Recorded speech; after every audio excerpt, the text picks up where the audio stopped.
Heavenly Father, today we put on the full armor to protect us against attack.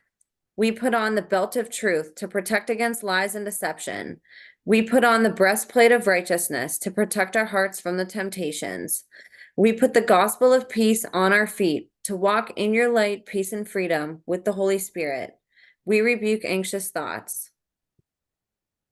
We take up your shield of faith for protection to block and destroy all the darts and threats thrown at us by the enemy. We put on the helmet of salvation to cover our minds and thoughts, reminding us that we are children of a mighty King. We are forgiven, set free, saved by the blood of Jesus. We take up the sword of the Spirit, your living word, that has the power to demolish strongholds and is sharper than any double-edged sword. We come to you, Lord, in prayer daily. In Jesus' mighty name we pray. Amen. Amen. What's up, you guys? Welcome to The Imagination.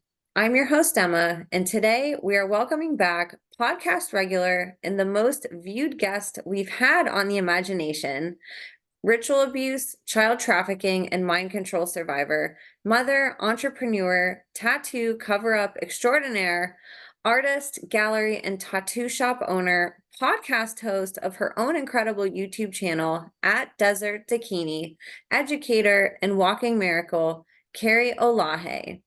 In case you're new here or missed Carrie's first episode where she walks us through her testimony, here's a short recap for you. Carrie was born into a multi-generational incest-based family and from a young age was sold into government-sponsored child slavery and behavioral modification programs with the goal of making her a child assassin, sex slave, and ritual butcher. Her abuse was perpetuated initially by her father, who then passed her on to other owners and handlers who furthered her programming, trafficking, and abuse.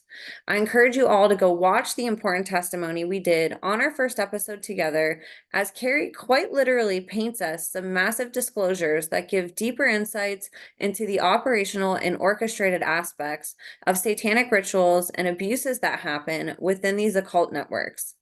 Since Carrie's first time on the show, we have done multiple episodes together with her solo, as well as a couple incredible panel episodes along two other warriors on the battlefield, Nathan Reynolds and Gray. The last couple times Carrie was on, she covered topics in depth, such as DID, dissociation and alters, as well as continued our deep dives into the rituals, programming, and events she was forced to partake in as a child.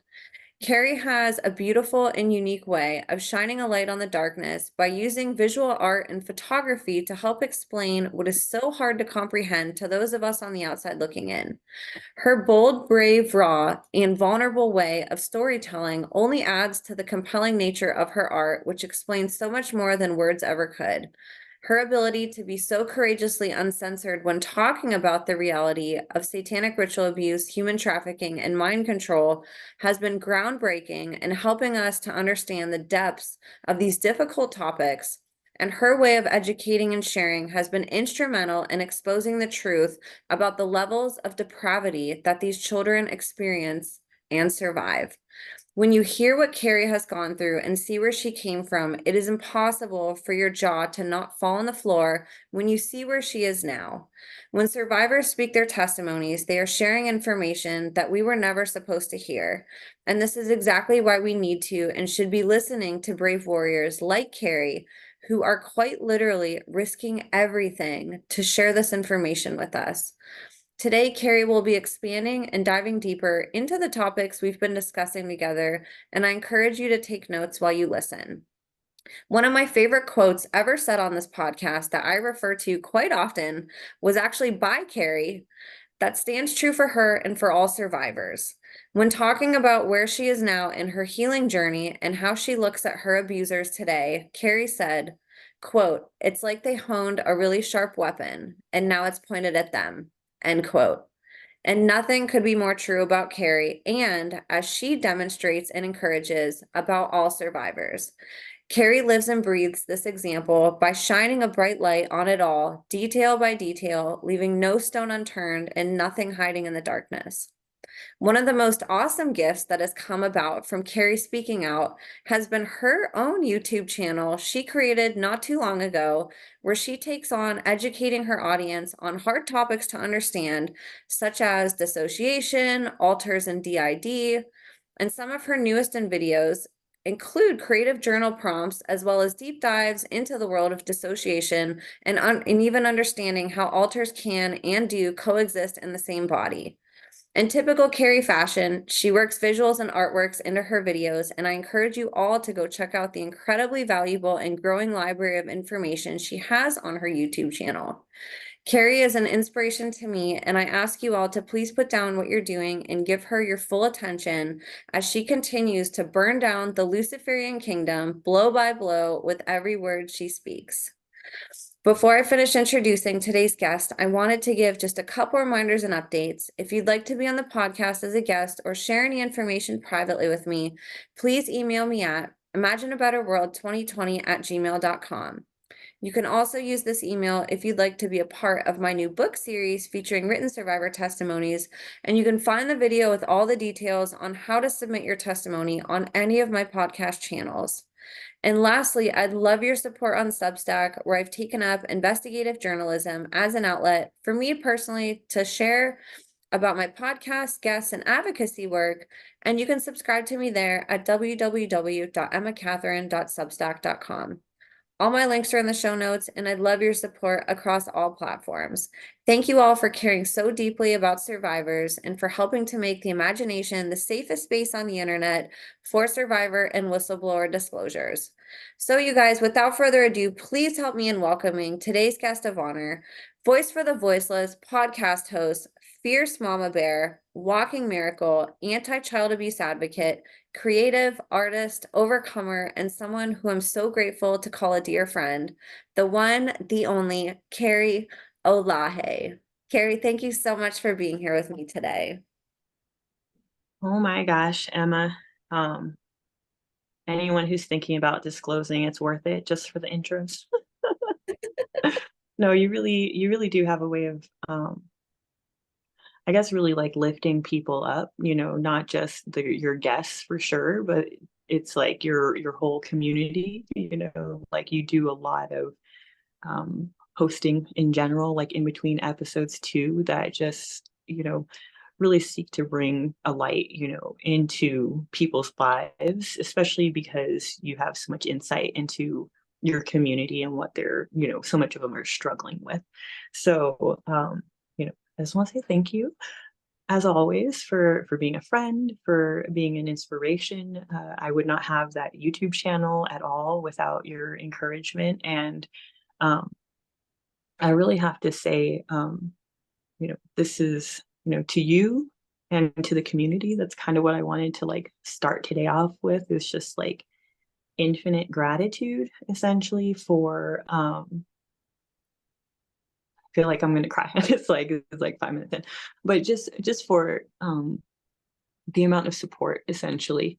When you're coming out about these kinds of things, that there's a lot of potential, essentially, for people to just tear you apart, and I have a lot of hope just in how much like my own testimony has seemed to have been received, essentially. Uh, that I really like when I am having a down day, like just going and reading so many comments, of people that have so much insight and love and compassion, and passion too, everyone's like fired up, and that's really like what is needed right now. And that's why it is such a welcoming environment to people like myself, who are on the journey of not just healing for ourselves and just being able to like live and have a quality of life, essentially, but also for, the like constantly come back to like the and this is a growing problem every year. So it's like the level of depravity and suffering that I saw when I was a child, it's just knowing, and into adulthood, it's just knowing that it's like it just continues to get worse. But also the awareness really continues to grow, and just, it's been like beyond my wildest dreams, essentially, like the reception, basically. And it's been something that has really like given me so much hope, essentially, for the future, and just everything. I'm really, I try and reiterate to people, especially like on my channel and stuff, I'm just a survivor on my journey, essentially. Like, I have incredibly rough days or periods, too. I love, um, I've mentioned recently, that in my videos, that Kathy O'Brien was early on a huge inspiration to myself, when it came to actually being able to pick up the pen and start working through, all of the emotions and the memories and stuff I was dealing with, and not like, I don't know how to describe it, wallowing, you know, being productive and continuing to like choose, essentially, to heal, um, was huge. Essentially, you having her on recently, and also reiterating, and that's kind of what I'm getting to in my channel, that when we are in our deepest darkness, that it really is focusing on another's pain, or seeing how we can be of service. It's something that was instilled to me early on in AA. Also, when we can really like reach out and see other people's pain and stuff, it really does go a long way to, um, mitigating our own, almost in a selfish way. It's nice, it's a distraction, but also it's just a reality of realizing that there are people that are in worse spots than we are always, essentially. And that's what I come back to with the channel and with these interviews and stuff. Is it has been a huge thing as far as understanding how it's been helpful to outsiders, understanding how it's been helpful, as I'd hoped, to other survivors, just to hear someone speak very candidly and plainly about fucked up stuff, because that was what was the most helpful to me in my healing. And really, my channel, is, it's geared towards the beginner, it's geared towards the outsider. It's essentially, for me, it's kind of geared towards what I put myself back in, like when I was very early on in healing and feeling so overwhelmed by everything, dealing with like various people have different levels of awareness when it comes to their parts. I definitely had already had awareness of it, but still finally coming to terms with the fact, that how amnesic or you were, all these different things, how many different parts you have. And it's a whole nother, and then what you're dealing with memory wise is not fucking, unicorns and rainbows or anything either. So it's like, it's a lot to wrap your head around early on in survivorship. And I feel like trying to break things down into a way that all the members of the system, children included, because most of them are children, can understand, is the thing that I always found was like the most helpful for me in healing my system, essentially, and being able to help those parts that were hurting heal, and ergo, make my life a little bit easier to handle, because there wasn't so many PTSD triggers and stuff. But really, it's like when you're in, it often early on healing feels like you're always in crisis or like on the edge of it. So trying to think about like what to do, the next right move, a lot of times is like in and of itself an overwhelming prospect, which is why like that's kind of a lot of my channel, that I really try and gear it towards, you know, like I said, outsiders, but then people that are early in healing, so that you can kind of, maybe, especially in the journal exercises, have something that's a little bit simpler to go to, to create some calm in what's usually a very, destabilized internal environment, basically. So this long-winded way of saying thank you to you and to the community. And I will always get through the imposter syndrome to just go ahead and make another video because if one person tells me it's helpful, I'll keep doing it. Yes, I know imposter syndrome, that's hard. That was something that I think we all deal with it to some degree, no matter how like confident or comfortable you are, but I think what's beautiful about what you do, Carrie, for me, it's like I I feel bad a lot of times even like taking credit for any of this because for me it's like I'm just doing what I feel people should do. Like this to me is like the bare minimum of what people should do, like something about what's going on. And it's sad that like doing the right thing like stands out now and it's like something that you get thanked for and it's like this should just be a standard operating procedure of what a human is and what their duty and responsibility is on this planet to humanity and to our most vulnerable and innocent. But what you do is amazing. You didn't have to come out and share your story. It doesn't benefit you necessarily. I'm sure it's healing to share, but who wants to talk about this stuff all the time and like share this stuff? Like you've somehow been able to evolve to the point where you care so deeply about that this is still happening and you're able to use that empathy to make your mission not about you. Like you're so selfless with what you do and you pull these details in this art and you share like these most vulnerable pieces of your life with us in like the most graphic and detailed way because it is important that we learn what this all entails and it's helped me tremendously because you're the first person I've heard break it down in a way in the way that you do and especially bringing the artwork in. You can also appeal to people who are like you and are creative in how they think and artistic, and hearing how this stuff works from somebody who's creative and artistic can be really healing for people who might not understand a maybe clinical or like I guess more logical explanation of this.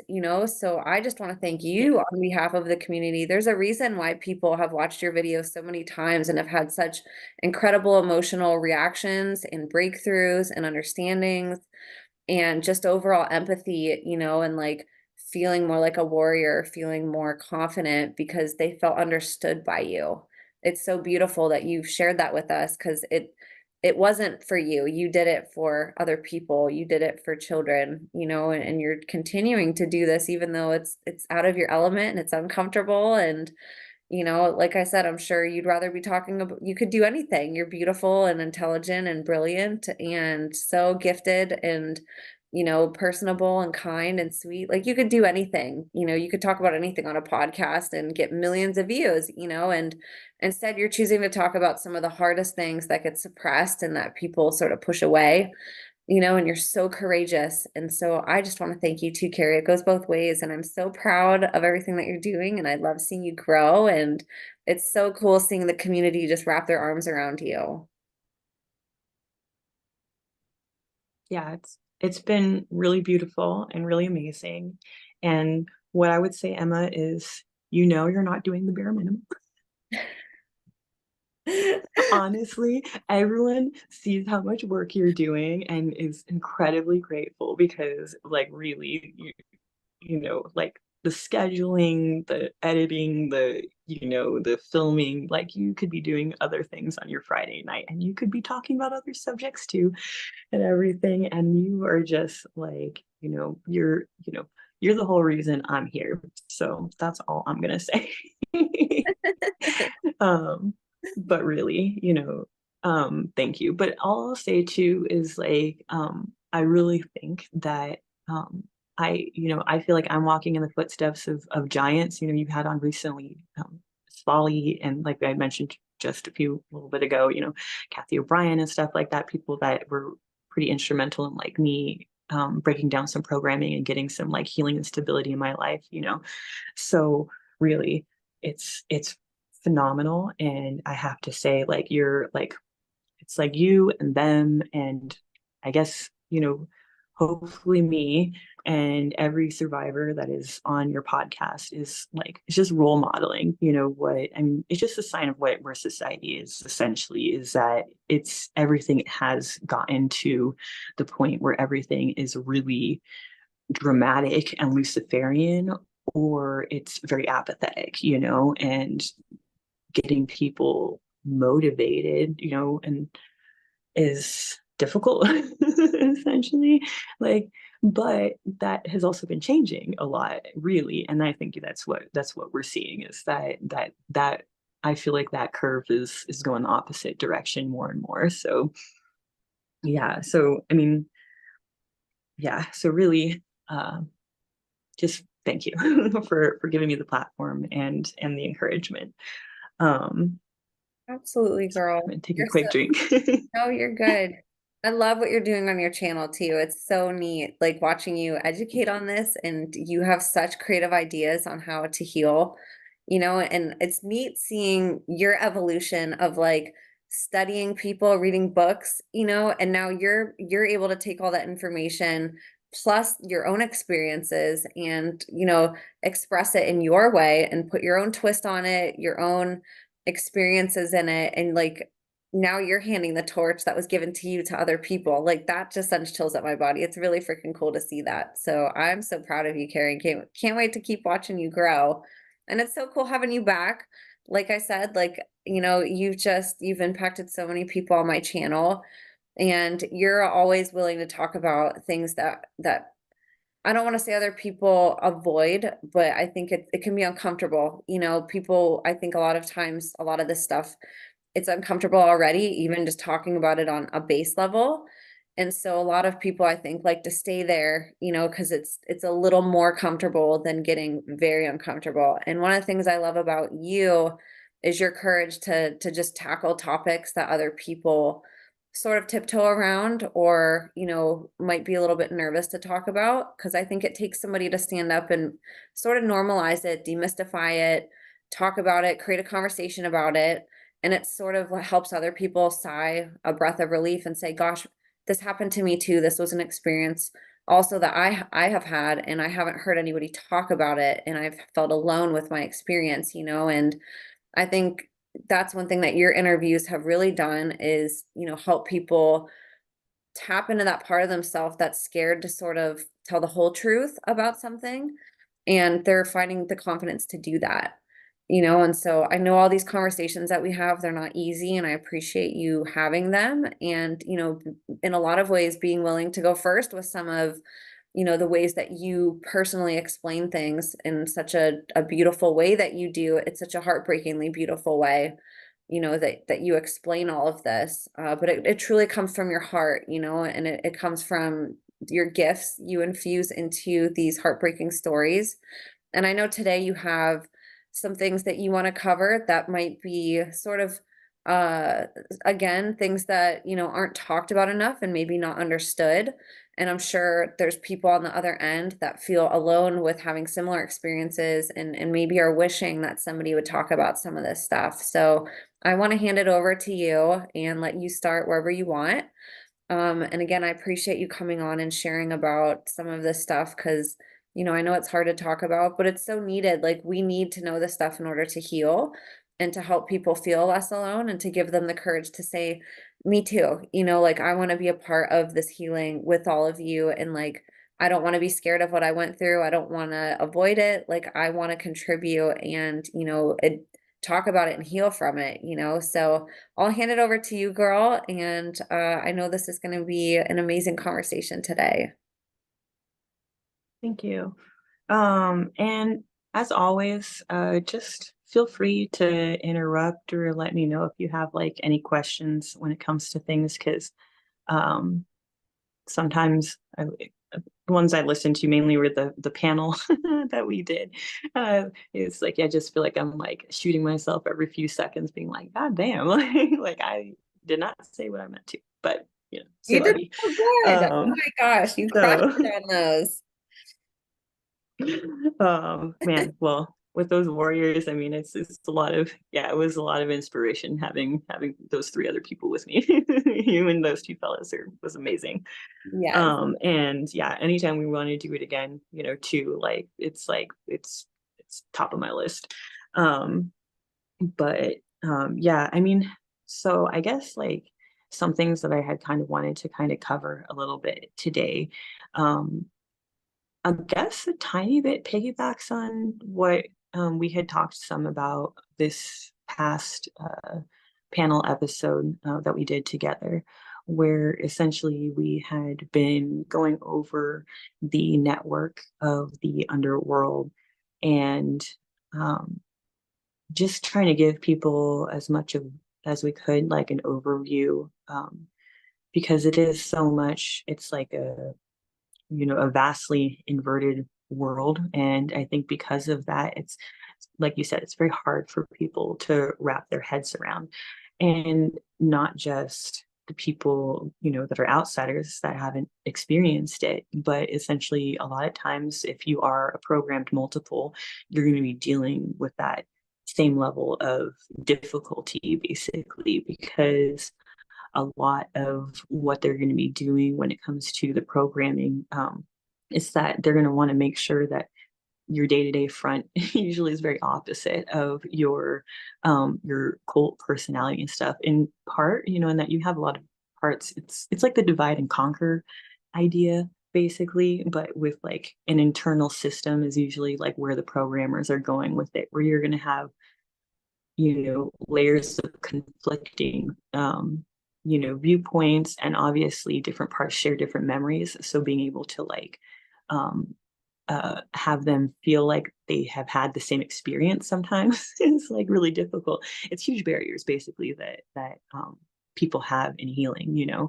And for me, I guess mainly what I had wanted to talk about was along the lines of the underworld. Along the lines of that is essentially, I don't know how else to say it. Like, what I've been praying about and have been inspired to do is essentially like a call to demons to heal, essentially. Like that what I've really wanted to talk about, essentially, is what we talked about in our last panel, is that pretty much anyone who has gone through the ritual abuse or a lot of this programming type stuff has been forced to be in the position of the perpetrator, um, not just once, usually in many, many different occasions.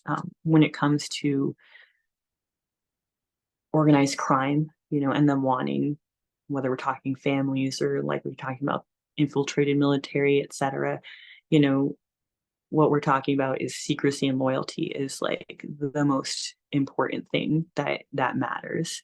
And I was going to say, what I guess, like, what really is part of that, is going to be them, a huge hurdle to most victims is that we're having to work through essentially like the blackmail that was used against us, or essentially you know, the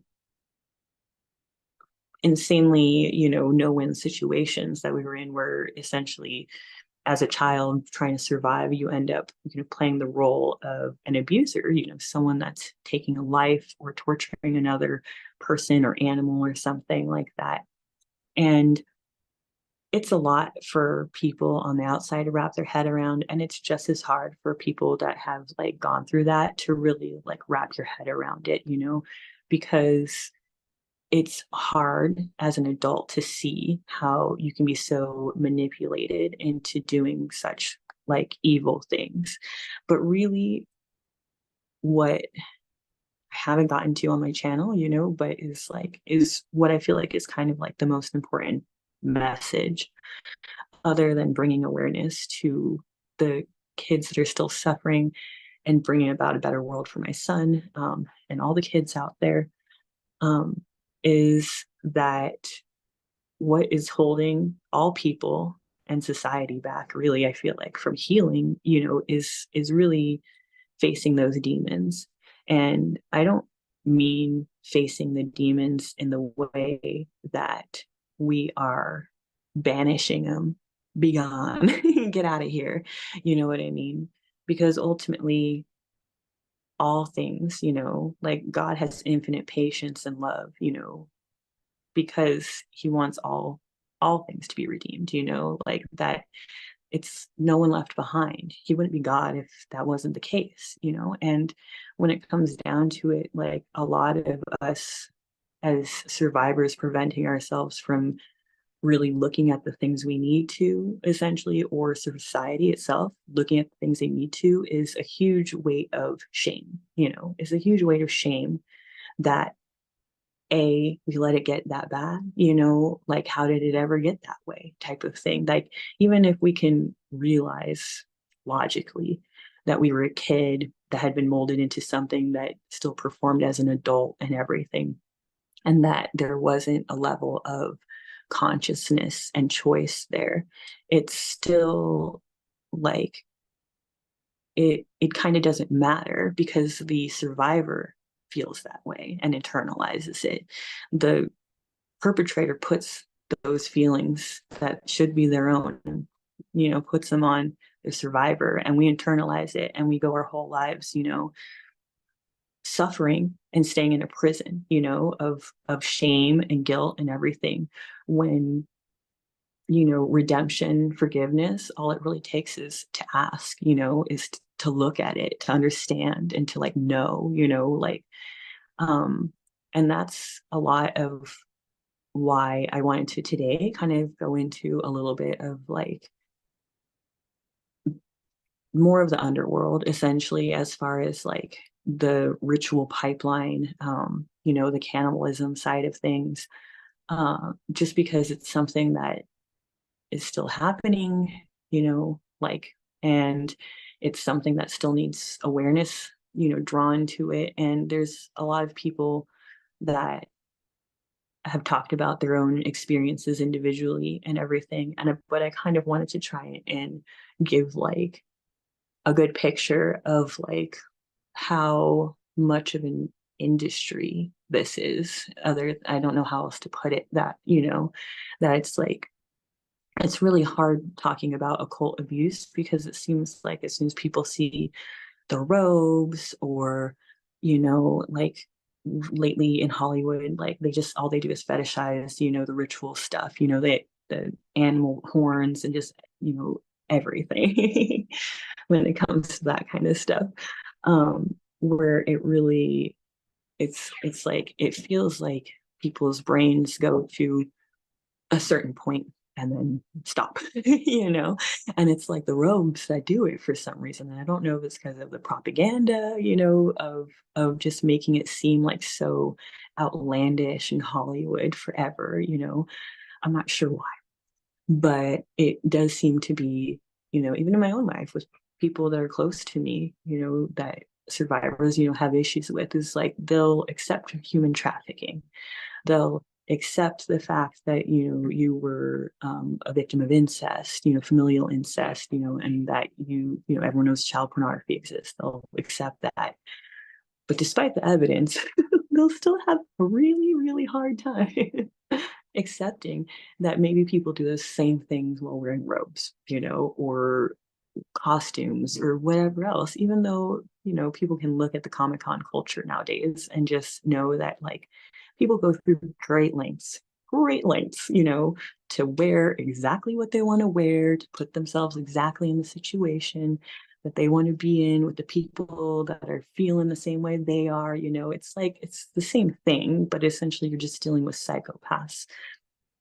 So, I had kind of, like, alluded some to, like, basically, training, as far as, some people might still be asking that, is like, how do you get taught that kind of stuff, and I alluded to there being training and the kennel and different in hospital situations, essentially, where, in, morgue type settings, there would be essentially I was going to say, there would be essentially a cadaver there, a body that we were essentially practicing our skills on before dealing with someone who might possibly be living.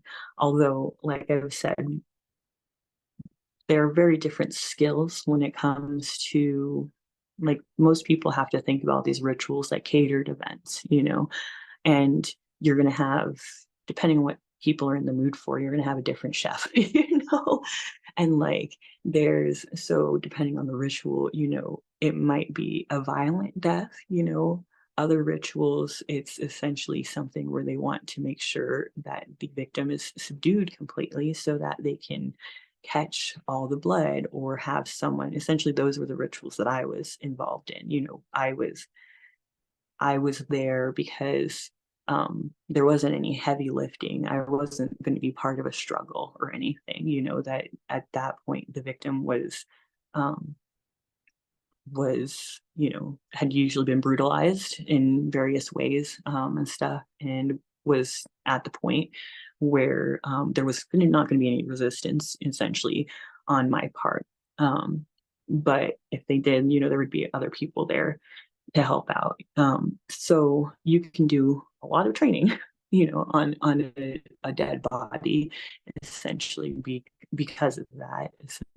So because that's what I keep kind of trying to reiterate to people, is that there's very, like, all these cult and organized crime situations. They are just like anyone would plan a wedding, and there is, for every request that a patron might have for a particular event, a particular ritual, essentially, they're gonna find someone that is trained to fulfill it. And I was part of a pipeline where I was being trained by someone, a young woman, when I would sometimes leave the kennel, uh, that she was essentially a handler, but herself was also young, who was in the same position that I was, to where she it's mainly just knowing that, like, I don't know how to describe it, that essentially that let me just start at the beginning. I just kind of wanted to start with some of the gay stuff real quick. Sorry if I'm going to be all over the place, but I'm sure you're used to it with guests like this. So just real quick, like, because I do want to explain a little bit, like, the evolution of the altars too, because it is a cumulative, like, building thing. So when it comes to this training as well, it's not like they just throw a 5-year-old in a room with a dead body and they're like, okay, like, we're just gonna, like, this is gonna be traumatic enough and we're just gonna teach you shit, basically. Is like, they once you're at that point, once they've determined that you're gonna have a job like that, you've already been, tortured, trained, and, like, vetted to make sure that you're going to be able to have the skills, have the dissociative abilities, and all that stuff, basically. So for me, the initial training, as part of some of the gate stuff, basically, when I was taken off my school campus, in grade school in Converse Elementary in Texas, was essentially like us and taken to a hospital and put in a room that was isolated, but with very nice doctors and nurses and stuff like that, and being instructed that, it was gay. We were being tested for stuff, essentially.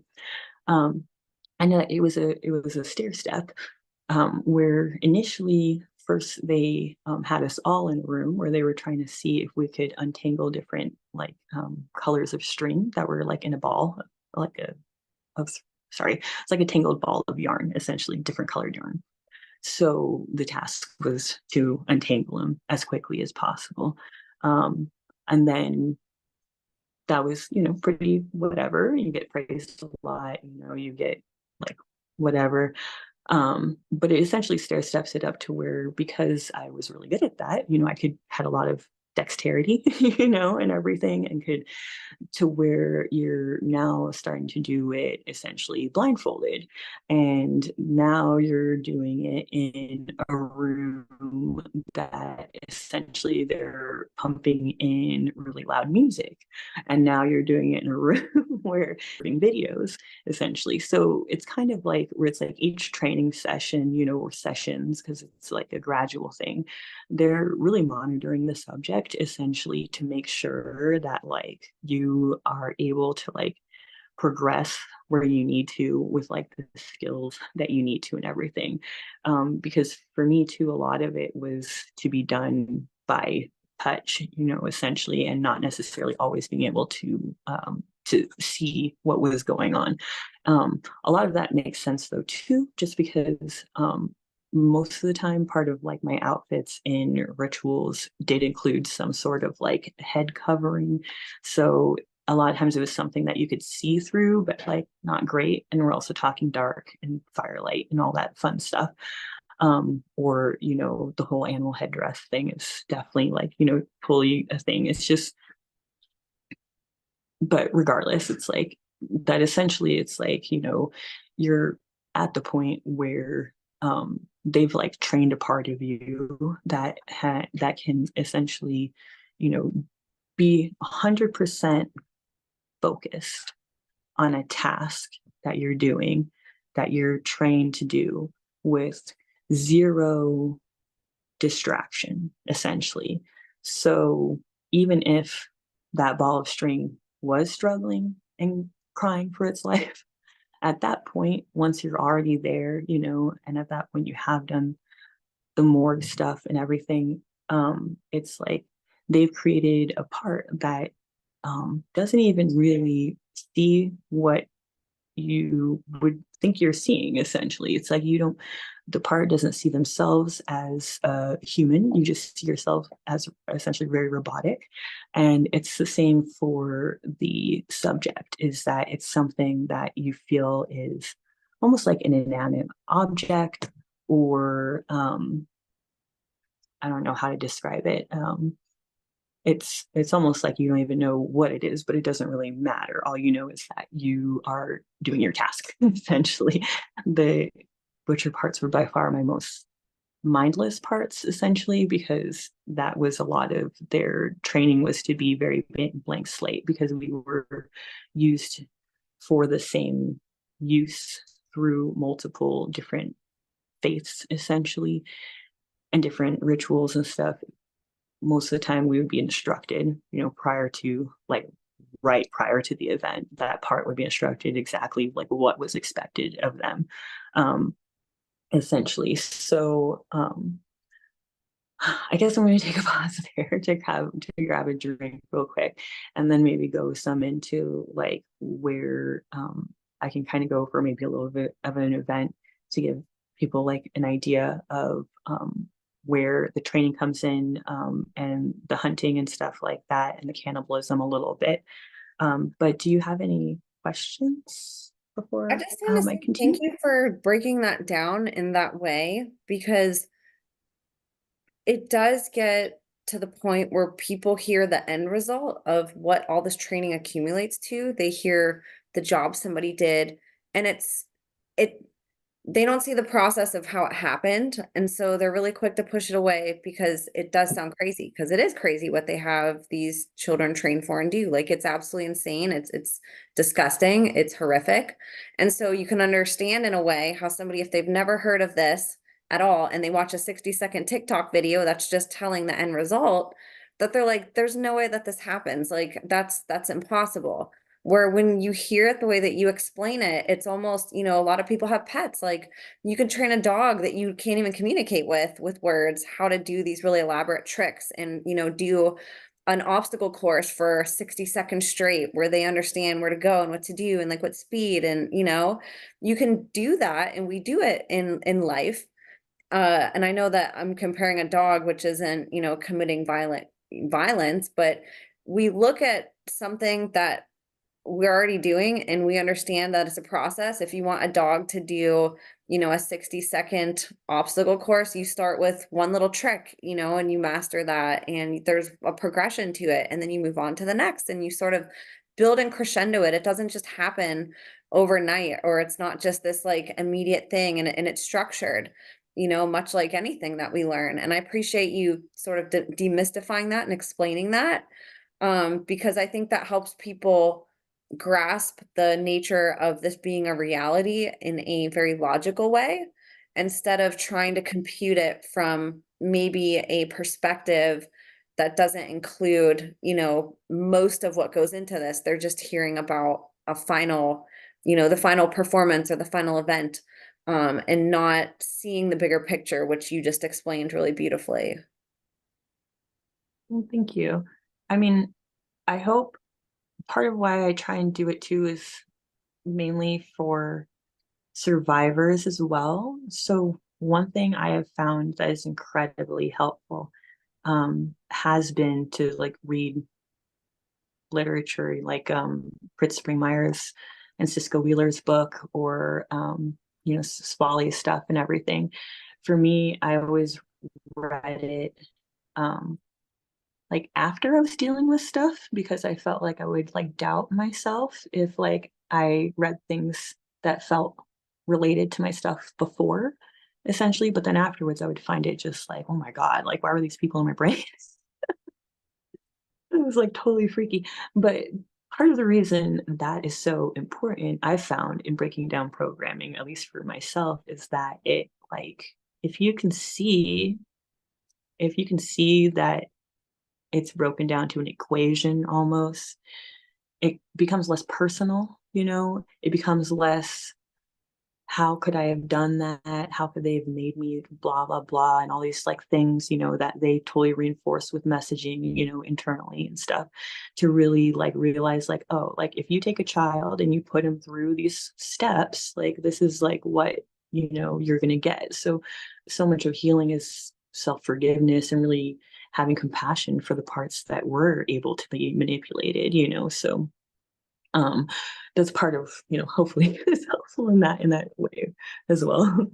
Yes, it's very similar to any grooming, where it starts at a very basic level. Like you said, who would think that untangling yarn could lead to something so horrific and just vile?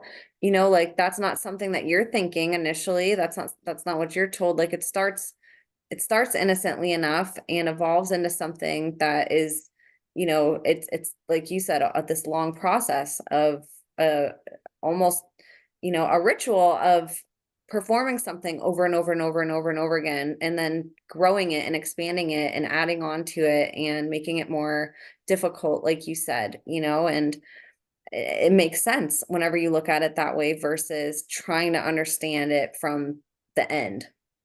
Yeah, yeah, definitely. And it's a mind fuck. I'll say. Yes. um Yes, and so I love that perspective with survivors too, because trying to make sense of that whenever, especially because their memories that a lot of survivors get aren't initially of the whole process, it's of those events that come pouring in, and then trying to make sense of how that happened, like you said, can be so guilt ridden and filled with shame when you don't understand how you got there. And understanding that process can be very healing for people to just understand how deliberate that grooming process was in a sense, and really like how innocent it started, and how it wasn't their intent in the beginning to do what they ended up doing. They were of course forced, but it was a process of grooming them and manipulating them and deceiving them and convincing them. It wasn't just, okay, go out here, like you said, and we're going to throw a child out in this situation and have them fend for themselves. It's like they've prepared them well in advance for that. yeah, they're investing way too much time and money realistically too into people that are programmed multiples, like to, be, they're going to have plans, backup plans, all this stuff, to be making sure that they're directing the course of people's lives. But really, like what I'm going to constantly come back to is like my feeling for this episode, which is like a call to demons, because that's what I'm saying. Like, I know that there's so many survivors out there that are struggling still because they feel they, in the depths of their soul, have something that they can't ask forgiveness for, that they can't look at, and it's fucking scary, and you are going to deal with sometimes, self-destructiveness and everything when things are coming out on a certain level.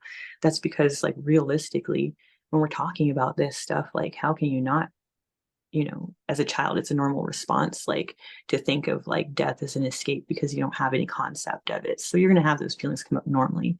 But for program multiples too, it's a very real thing to have, you know, to be breaking down walls and getting essentially a lot of defensive programs, and a lot of negative self-talk. Really, that's a lot of programming that is trying to convince us that we're worthless, that we should kill ourselves, and really that is like people say, that's the demons talking and everything. And like what I really want to say is like that is parts of you that are crying out for help. And the more that we can face them, with strength and love and compassion and groundedness in faith, in God, like the more that power that they have even to create that turmoil internally is, that's the only way we really gain freedom, essentially, like, is by working with those parts. We have to work with the parts that we're convinced to do the most evil things, because those are the things that are still the root of a lot of our triggers for the most part. If you have gone through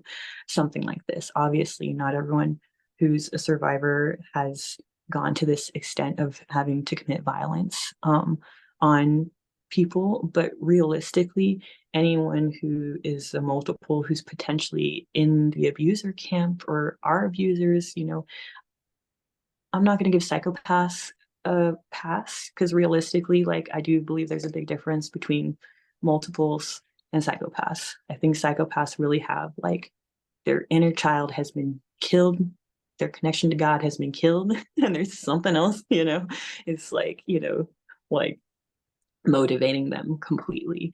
But when we're talking about just people that are stuck, in this system, and realistically, Nathan brings up the Black Awakening all the time as being very helpful for him. But realistically, like, that's what I was trained for too. And realistically, we're looking at thousands and thousands and thousands of people that are all over the world that have essentially been trained in kennels, in rituals, in pornography studios, everything, as children, to be, to create chaos at some point, when the psychopaths have decided to, like, pull the trigger. So my hope, my thought is that we're essentially going to, what I feel like has already been happening and I've been seeing happening, is that we're gonna win that race, essentially, that people are like, you there was a recent person who went to commit a shooting that was programmed, I'm pretty sure, and they had essentially killed themselves prior to committing the shooting, and said in their message that they wouldn't do it. I'll have to look up who it was, and maybe we can link it. But that is like, I don't want anyone to kill themselves, But if it was the difference between me killing myself and being triggered to go out and harm another innocent person, you better believe I'm taking myself out. But realistically, like, that's never going to happen, because those triggers, all that kind of stuff like that, that's what faith can free you from, and that's like why, that's what this episode was a call to be like,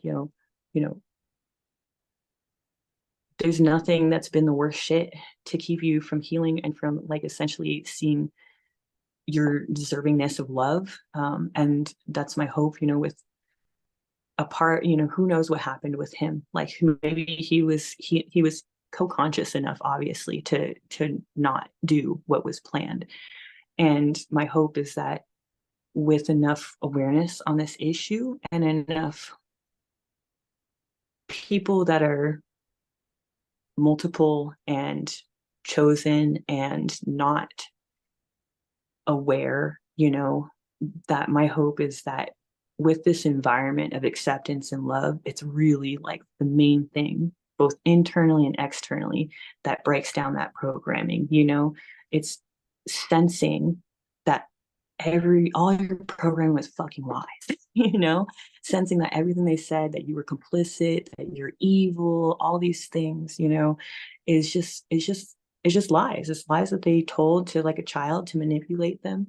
And the more that, because those altars in those people are watching from the background, and the more that they see this atmosphere of acceptance and love and understanding around the most fucked up shit possible, the more they're going to believe that the world can understand us and that we don't belong, in hell or with the cult or something like that, and that's not what's just going to save ourselves. It's what's going to save, I mean, the world ultimately, by like not creating, more suffering essentially. Um, so sorry. Oh, don't be sorry. Thank you so much for sharing this. It's really healing, talking about this stuff, and it's not talked about enough. And I think a lot of people feel alone because it's very isolating when you go online and everything is these perfect Instagram models and these conversations of everybody being happy and successful and let's go hustle today. And like, it can be really isolating feeling like, gosh, well, that's not me. Why don't I feel like everybody else online? So it's really refreshing that you bring like this almost intelligent vulnerability to where you can speak about things in such a high level, intelligent way that is very healing, and at the same time, you're being really truthful about it and like talking about things that other people don't. So I just really appreciate you. It's like, it even like feels healing to me hearing all of this because it's like, just deeper levels of understanding humans.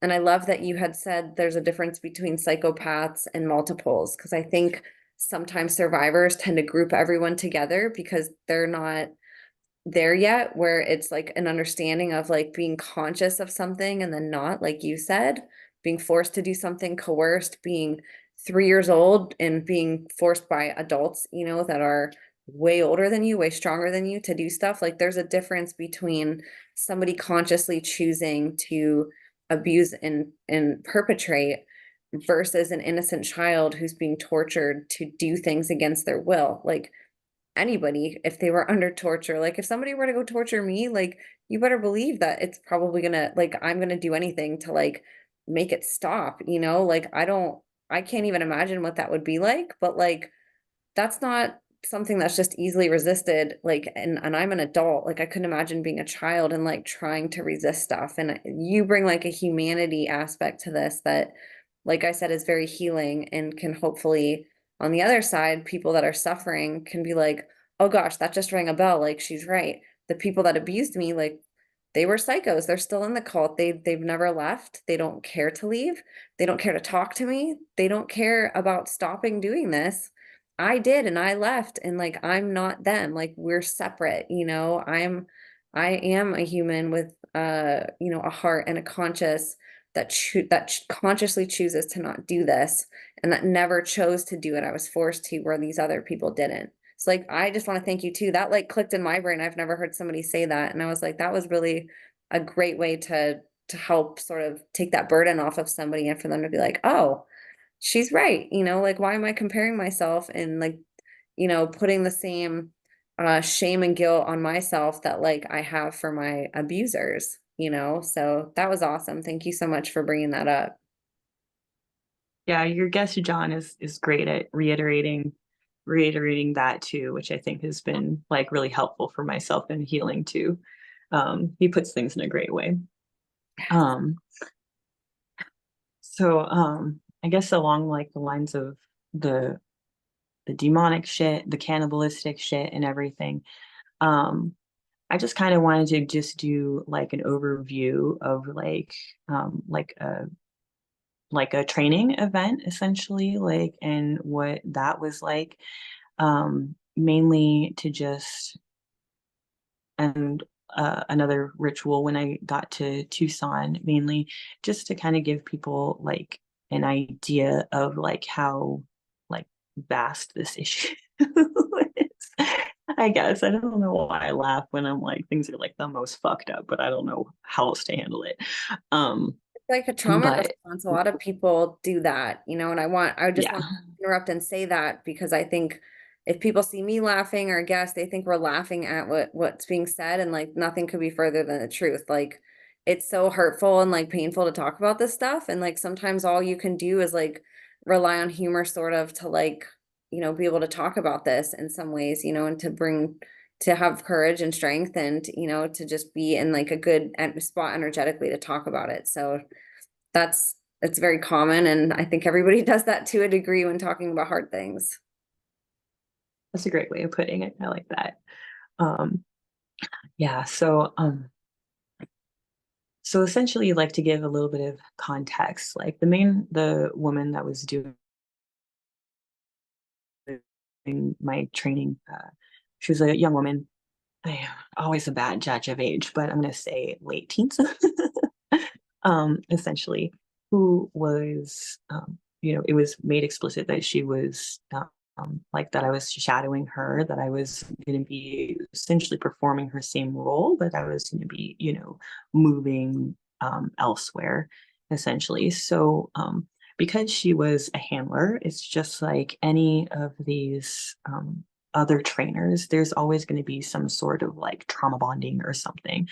So, initially, in the first ritual that I had talked about, she was one of the women where I had been trafficked outside of San Antonio as a child. It was the first ritual I had attended. She was essentially one of the women that was there that I had, kind of became familiar with, and was kind of somewhat, took like a more instructional, from the beginning, and kind of big sister, kind of like attitude, towards me. So then later on, this is the same woman who would show up to the kennel essentially to take me on a couple of different training events that were just specifically for the ritual stuff.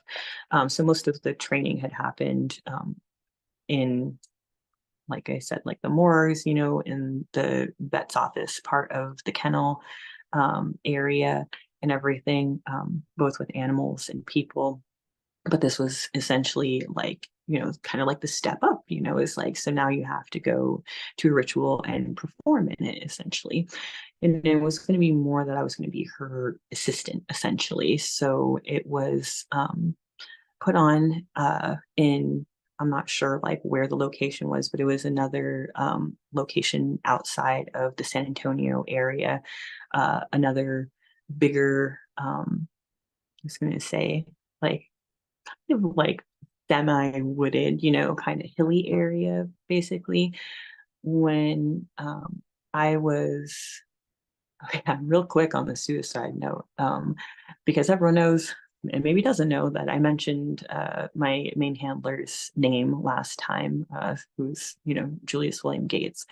And that's one thing I was going to bring up is that I am not interested in committing suicide. So if there's any fuckery, like, like, I mean, all it's going to do is just put the nail in their coffin, but Yep. whatever. But regardless, so this motherfucker, Gates, he was essentially overseeing most of the training when I was at the kennel for a longer period of time, doing most of the Delta assassination type stuff. That was mostly done during the daytime. Most of, not all of it, but most of the training when the New World Order stuff was, not necessarily, it was about being coy and duplicitous and everything, but there wasn't too much in it as far as like me necessarily need to like stalk people at night and different stuff like that. I think a lot of that was more for his pleasure, essentially when stuff like that was involved and just amping up terror, all that programming stuff. But a lot of programming things is like you're gonna want to, they always like keep the subject in like a really uh like you're all over the place. It's very unpredictable. Like unpredictability is like one of the best things. So when I was left in the kennel, often I would have no idea how long I would be there. Essentially, that's, I mentioned last time, showed the image of like, kind of peeking out of my eye to see, like whether it was light out, whether someone was coming towards me, because you were always in this mode of suspense essentially. And part of it was too that there were, like the ritual training events always took place at night, because rituals, in my experience, always take place at night. I've never, I mean, I don't, as far as I remember, I've never been to a ritual that hasn't taken place at nighttime. So there would be daytime training and then also nighttime training as well. Like, so not every night, but some nights to where, you would just be nonstop. But that would essentially shift into me. I had mentioned before that uh, it I was like instructed that I was going to be a channel for the goddess Artemis, basically, and that was like a lot of like, oh, it's just like a lot of imagery and symbolism and stuff. Like, I think it's a lot of.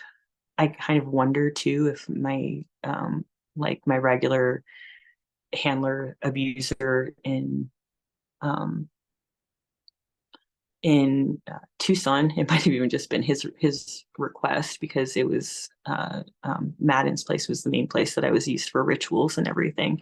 The surgeon my dad worked for, but regardless, it was the goddess Artemis was supposed to be my role, and the woman was seen as Diana's, which is a variation of like the same I don't know, the same archetype basically. So essentially I was shadowing her because was supposed to learn like exactly all her traits, skills, etc. And the main thing is that, she's a huntress. There's, dogs feature a lot into stuff and everything. So the main thing that she was used at was like hunting and ritual events, like, and a lot of them are going to include, cannibalism, essentially, because that's just what these psychopaths prefer to hunt, essentially. So with this situation, it would be essentially taken from the kennel, and going out and seeing Gates and this woman who like already felt like you feel a little bit safer because you're like, oh, there's like a female here or something like that.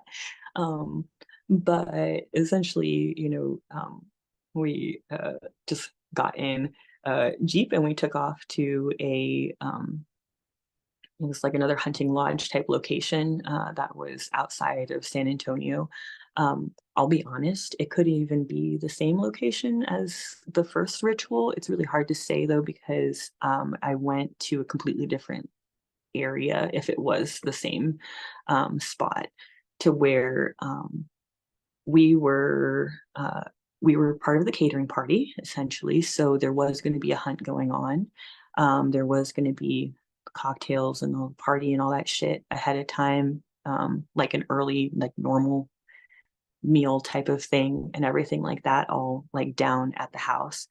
But where we were at was on a hill, essentially overlooking the main house, kind of off in the distance. And we were deposited kind of off in the middle of the woods, in a clearing where essentially a kind of like a makeshift like awning had been built, essentially, that was like a, I don't even know, like out of the Renaissance fair fucking like butcher shed or something. Like that's the thing that, I constantly come back to is, my particular abusers, like they were very much on like the, druidic earth religion kind of stuff. So everything was very I don't know, fantasy-esque, when it comes to things.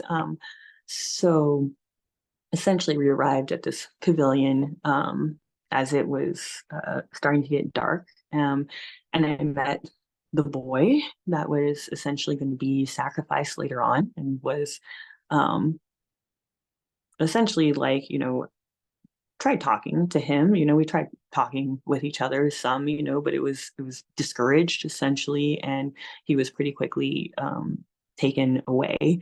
And you could essentially hear that, there was like a full on, hunt going down, down in the valley, kind of closer to where the manor was at. And at that point, night had, was like full on. They had brought lit torches and stuff at the pavilion. It was maybe the size of like two like wood posts, and the size of like kind of thatched roof a little bit, and the size of like maybe two like 10 by 10 squares, but just completely open, just beams and a roof, essentially torches, and then the like a long, like kind of butcher block table that had been brought out essentially. And when like we had arrived there, there was I'm gonna say, because sorry, we had been off in a clearing where the little boy had been for a little bit um before we made it back to the pavilion. In any case, at the pavilion, like it's they had there had been a couple other slaves essentially that had appeared that were already there like working, and she basically just kind of went around. They bowed to her, they did all this like stuff that was essentially her oh, I skipped over us changing. That was the thing we were doing, sorry about that, in the clearing essentially. When so we arrived at the pavilion, ended up going to the clearing where we chatted with this. I tried to chat with this boy, who was very afraid. I don't know if he knew what was going on. Like my hunch is that he was kind of drugged and probably kidnapped. Essentially, he was um, like a little, like white, like really dark haired boy who definitely was not like an immigrant the way in the past I had mentioned. Not that that matters, but I just, for him, for the loss of his life, and just to, honor him. He was a sweet little boy. You know what I mean? Probably, I'm thinking probably about like 7 or 8. In age. So not a child, like tiny child or anything. But I mean, it's still tiny, but not. It's most of the time for me. It's been much younger, like toddler and infants and stuff like that in rituals, unfortunately. Um, so in any case, like uh, she brought me up to the pavilion. We had been changed into like animal furs and like kind of like this. She had a deer skull headdress on, and then I had like a little like wolf one basically essentially instead, and I just kind of like was supposed to be like tailing her the whole time, and very scantily clad warrior-esque, kind of fetishy, of course, looking. But she brought me up to the two other people that were butchers essentially, and they were two really large, muscular guys, bald head, wearing almost like barbarian kind of costumes. I don't know why it's like funny to think about, but they were definitely like looking back on it. It's interesting because it's like I see them in like the butcher mode that I typically was in, where it's like almost like they were in this like tranced out robotic, kind of like very you're very methodical, about what you're doing and everything, and you're not taking a whole lot of notice of anything other than your task at hand, basically. So they were going through the process of like butchering like a vast array of things, most all animals at this point. It was pheasants, it was fucking, goats, it was like I don't even know, like chickens, like it was really like they had like baskets of like dead animals, but they're all ones that had the most of like the was gonna say like the skin still on them or different stuff, like to where they were mostly game animals, hunt animals, but they were in the process of essentially breaking them all down for what was essentially like a feast later. So part of my training was there to where she was essentially instructing like that, we had smaller knives and they had bigger knives, and it was kind of like a team thing to where they would do larger breaking down like assembly line of stuff. And then she was kind of, as part of the training too, just overseeing me, like helping to break down things into the smaller like bits and everything of like the animals, and uh at some point during this process, it had been like a couple hours, I'm sure.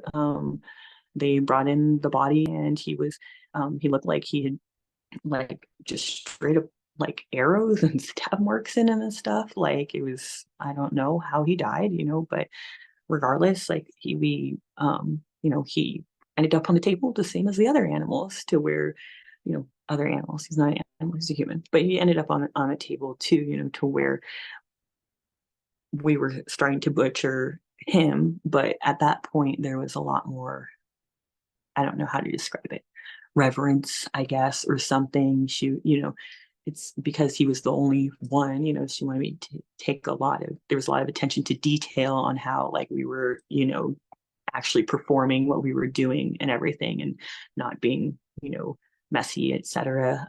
And arranging things in a very specific way, into two baskets. Basically, we had ended up with two woven baskets, like where I ended up carrying a basket that had, a couple limbs in it, essentially, and she ended up carrying a basket that had like his torso and head in it.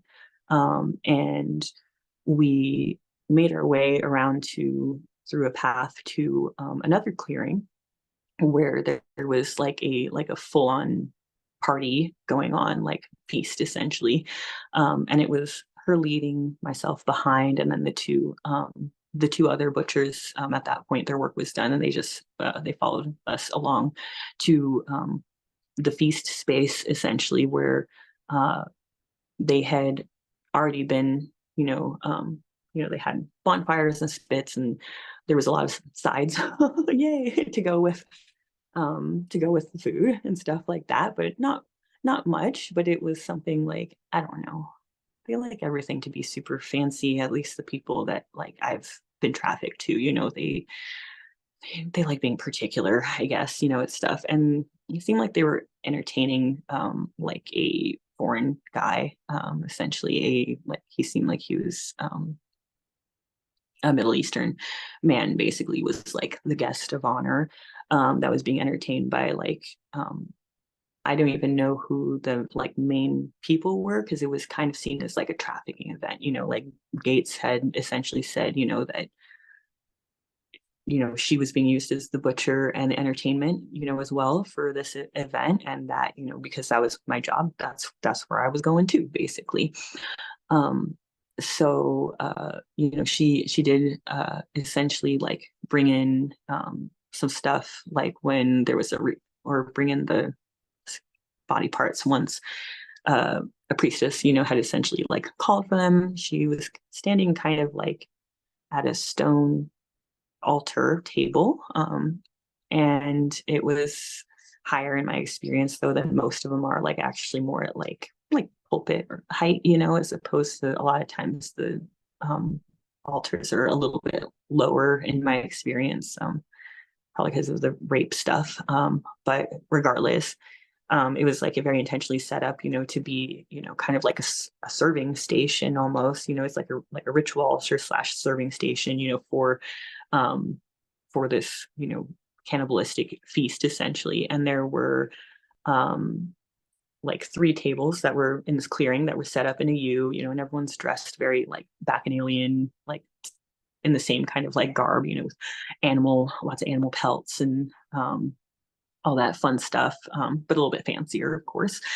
And essentially, we had kind of did the remaining cutting up essentially at that altar, and then serving of all of these participants, on platters, parts of this little boy that they had hunted.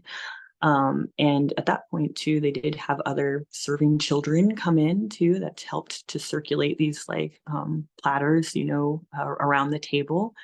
And like many survivors have noted, is like, it's like the cannibalism, the adrenalized blood, all that stuff, like really just lights these, psychos, these students' fires, and essentially what ends up happening is, it's kind of like a frenzy a tiny bit, it's very lustful, it's very like, it's drug fueled sex, basically. Like, um, so at that point, like me and all the other kids were essentially like there to be the party favors for the guests, to be under the table, on the table, wherever the guests wanted us, essentially, like. And there was just horrific, it was lots of blood, lots of rape, lots of just really horrific stuff. But in any case, so that was pretty characteristic, I guess, of like what like trafficking event would progress as when it came to like the ritual and like the butchery and stuff like that. And um from there, like really I went to Tucson where I had essentially, kind of graduated all the training because I had been able to do the things, that they had conditioned me to basically, and had those dissociative splits that they needed. That was essentially my next assignment, was that I was to be trafficked to a coven of the same, you know um, kind of genre of earth religions basically, that uh, I had been involved in Texas and with Gates, and he also had connections like these people do in Tucson. And essentially, a large part of my dad getting his job, I have a hunch, is just because Madden was um, my dad's boss, a hand surgeon in the area, was essentially, and his wife were not wife, consort, I don't know, longtime girlfriend, whatever. They were just psychopaths, and they were, it's like a witch, and essentially like what they consider like a witch and warlock, like druidic in the area, where they were usually the ones like hosting the events for the local, just the other people in the Tucson area, I guess. So most of my regular use would be with them. They couldn't afford, I would say, like babies as often. Most of often um it was animals, and there was no I was gonna say uh it was mostly animals. And most of the I was gonna say, like when it came to like the baby stuff, it started happening again when I went to college, because essentially at that point I was kind of like a um they were trying they were trying to put me in that role, but it just wasn't working. I don't think it was working very well, basically, because it's like I just it didn't last for very long, essentially. I think that it was about 2 years, of them trying to kind of like progress me into like the full-on position of the woman I had been training under. And I couldn't keep it together for obvious reasons. It's like, it's horrific shit to go through and everything. But essentially, like, I was trafficked to him, and through him and Gates basically to other like witches or people that were in the occult, in the area. It was pretty much always that like I was doing the dirty work, is what I would say, for these people. Like, in my experience, like, well, it's obvious because that's what I was there for, but I know, I was always, if I was there, unless I was there as Gates' guest, which happened rarely, I was there to essentially perform a sacrifice that they felt like they were getting some sort of spiritual power from. And a lot of times that would essentially come from them thinking that I could spill the blood. And because I had been, agreed to become the channel of this goddess, that essentially they could then imbibe that power by then raping me, essentially. So it's like it was typically, kind of like that first one, is like you're gonna have the cannibalism, but then right after that, there's gonna be a lot of like rape, basically, like blood orgy shit, essentially, to where it was, and my dad even, I'm gonna try to call him Frank from now on, to be honest, because I mean, God's like my only father, realistically. I don't think this guy ever like really deserved the title, of No. dad, realistically. So yeah, Okay. so Frank basically did attend these rituals some, um, he was, it's part of like what really kept him involved too, is that he always felt like he was, rubbing shoulders with people higher up than he would be otherwise, basically. And who cares? These people are like literally the worst ever.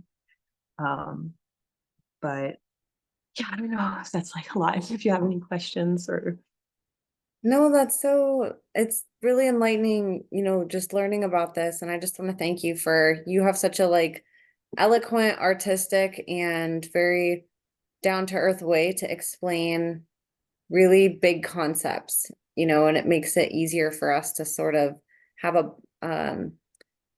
it allows us to take a bite of the same information that I think a lot of us try to feast on in a buffet with like never ending, and we never really like fully grasp it. So thank you for making this palatable for us and for breaking this down, and even like thinking about what goes into this, like how you said planning a wedding, like that's such a good way to relate that to somebody. And it's almost overwhelming to think, that somebody could prepare and take that much time over a specific amount of months finding the right, wardrobe to wear, the right location, the right time to use, the right people to be there to help facilitate it. It's mind-boggling to think about that this happens, but whenever you think about what goes into a wedding, that's an event that, normal people who aren't psychopaths would pour that energy into. And when you think about what a psychopath would pour their energy into, you could imagine it would probably be something with a similar construct as far as the time and effort put into it. That like that's their version of like something we would put time to celebrate and to put together like a meaningful event.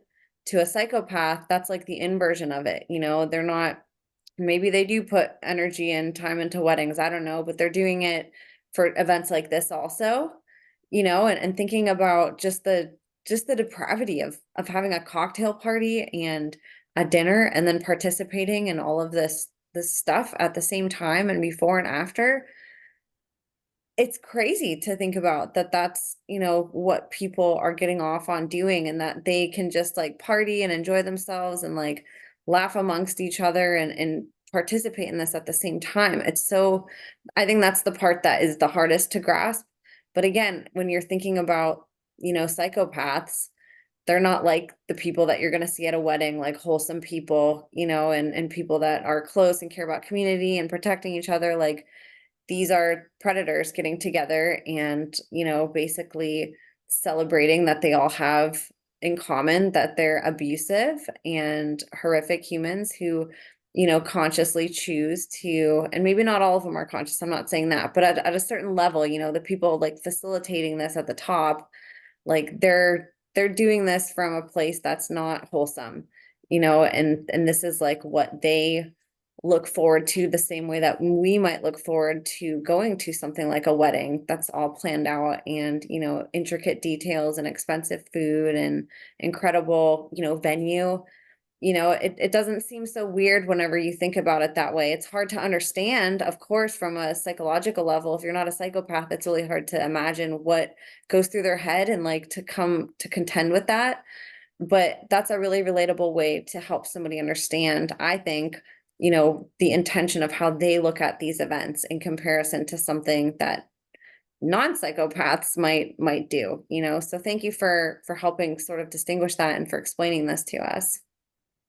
Yeah, no problem. I mean, realistically, like that's why I wanted to, yeah, I mean, that's why I wanted to bring it up. Like, and coming back to the call to demons, like realistically, like these were horrible rapes, especially like in the beginning. But by the time they've created like loyal conditioned alters, like by the time I was out of Texas, like the part of me that would show up for at least like the sex part of the ritual would seem like I was all for it.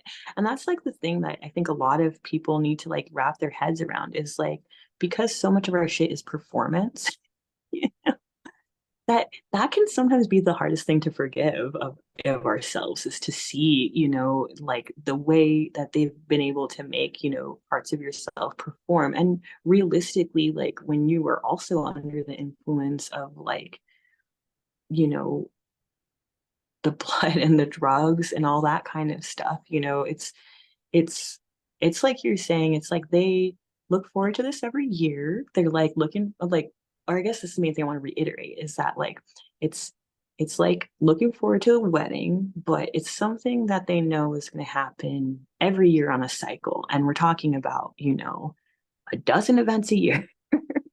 So we're talking about like, year after year, like that these psychopaths have it planned out. It's not like, oh, like it's just gonna be a wedding this year and maybe we'll never have one again. That's literally like every other month, every month, you know. there's some sort of like insane, and you have just like a line of like literally like it's like I would have a line of like regulars, people that were the cult, regulars essentially, that were there almost to get their fix, from watching me kill something, and then to essentially, get in line, and rape me basically.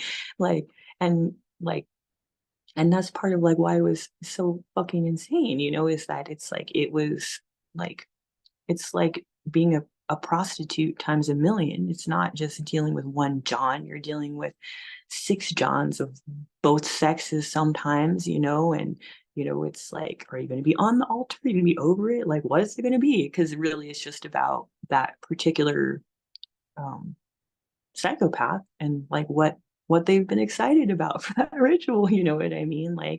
And that's part of like what I guess for me, like why kind of trying to go over the ritual side of things is just hoping that people can get a scope for how like vast it is, because it's not like we're talking about two towns. I'm talking about San Antonio area, Tucson area, you know um out of how many in this country, realistically, I don't think those are like unique realistically.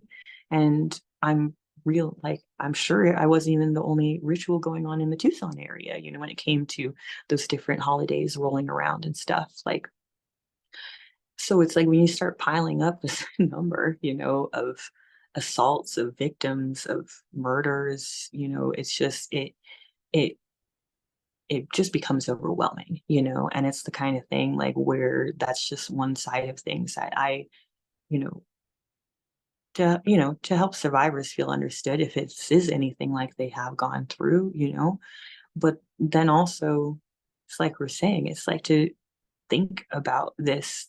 Most people don't even want to think about the subject. So to think about it on the scale that we're talking about, like it's like it really, but that's why we need to talk about it. It's like we like need this fire to be lit, in under everyone. And I kind of wanted to get into, the kind of spiritual kind of side of things a little bit. So I know that I talk about it some in my previous interviews and everything. I don't do too much, I guess, sharing of like where I've been at spiritually. And a lot of times, like that is because am still on a journey, and understanding things myself, but also because um, I am always afraid, because I had my own experiences with being very traumatized around, Christianity and stuff like that, that um I always wanted to focus on just helping to set people free essentially from their mental slavery, and felt like if people had come to me early on in healing with the message being purely about Jesus, who I do believe, is, the Son of God and our like Redeemer, I wouldn't have been receptive to the message. I would not have been receptive at all to the message. And it was multiple, like for multiple reasons, for multiple layers. It's one, with people with the cult abuse, a lot of times they're going to do very intentional things to have you be, set you up in situations where you feel abandoned by God, or, even like in my instance, in some of like the no tell things is like would be, I think I mentioned the core thing, be like raped essentially, and then have Jesus come in and then, ask for help, and then have him be raping me with a crucifix, telling me that I shouldn't be telling lies, and that I was a, evil sinner and stuff like that. So it's like you're gonna have, and then they set you up for being, just like all the handlers, like rescued essentially by, for me, it was not presented as Satan or Lucifer. It was always just seen as the dark god, it was kind of seen as like an opposite and equal slash slightly more powerful force than God, basically. But it was very, it had different trappings a lot of times. Like, so for me, me starting my healing journey, I came back to God through Buddhism, really. Like, I was a complete atheist, and then I started getting sober in AA and ended up finding myself essentially, trying to reconnect with my higher power in AA, because at that point I would argue anyone under the table about atheism and like why that was the only thing that made sense. Um, and when the only thing that kind of like made that chink in that rational armor essentially for me, was the messages of Buddhism, specifically Tibetan Buddhism, which is the only form of it that I've been personally very familiar with, which is very visual, has a lot of ritual to it, a lot of stuff like, but is such a communication on compassion, empathy, and love, and really has some, it feels like the voice of God, I feel like he speaks in many languages because he loves all of us, when it comes down to it. There's like I came back to before, it's like no one left behind. And he's gonna, it's part of why Jesus talked in parables. It's like he wanted people to be able to come to the same conclusions regardless of what part of society they came from. He wanted to get to everyone essentially, and wanted everyone to be part of this, like, you know, joyful place, of compassion and community and everything, and like feeling like our brother's wellness is our own essentially. And that's the message of the Buddha, like, and I would not have heard Jesus's message, later on down the road if I wouldn't have first been open, there. So mainly um I just really want to kind of come back to, the spiritual part of things, that it was instrumental in my healing. I've tried my hardest to keep things as like neutral as possible so that like I can get through to as many like people and alters, that are like internally suffering as possible, because there's a lot of things that we can conceptualize in a secular way and without having like a firm spiritual belief, and really faith, and grounding in compassion and love. But ultimately, that was my North Star towards all my healing and everything. And it's something that I feel like, I just had to kind of come back to this episode mainly because it was what motivated me to kind of come on again, was going into another aspect of the underworld that's just disgusting and seedy, and many survivors have probably been part of, and going into the redemption of those parts that have been, convinced through torture and manipulation of a child into doing those things, into believing those same belief systems, essentially. It's like an equation, or like like a stair step, like we talked about, that they walk you down even in your beliefs, essentially, to where eventually you end up with altars that have the belief systems that they want. And really, we need to get through to those parts. like for to have some freedom, to have some peace of mind. Like, the heavy lifting in therapy has always been with the parts that alter or that survivors are going to consider like your internal persecutors, your bullies, the ones that feel and present like demons in the system, like that is going to be like what's causing the bulk of our symptoms, like mentally and physically. And it's also what's going to be keeping us from ever like really feeling freedom and healing what is ultimately like parts of ourselves that really need healing.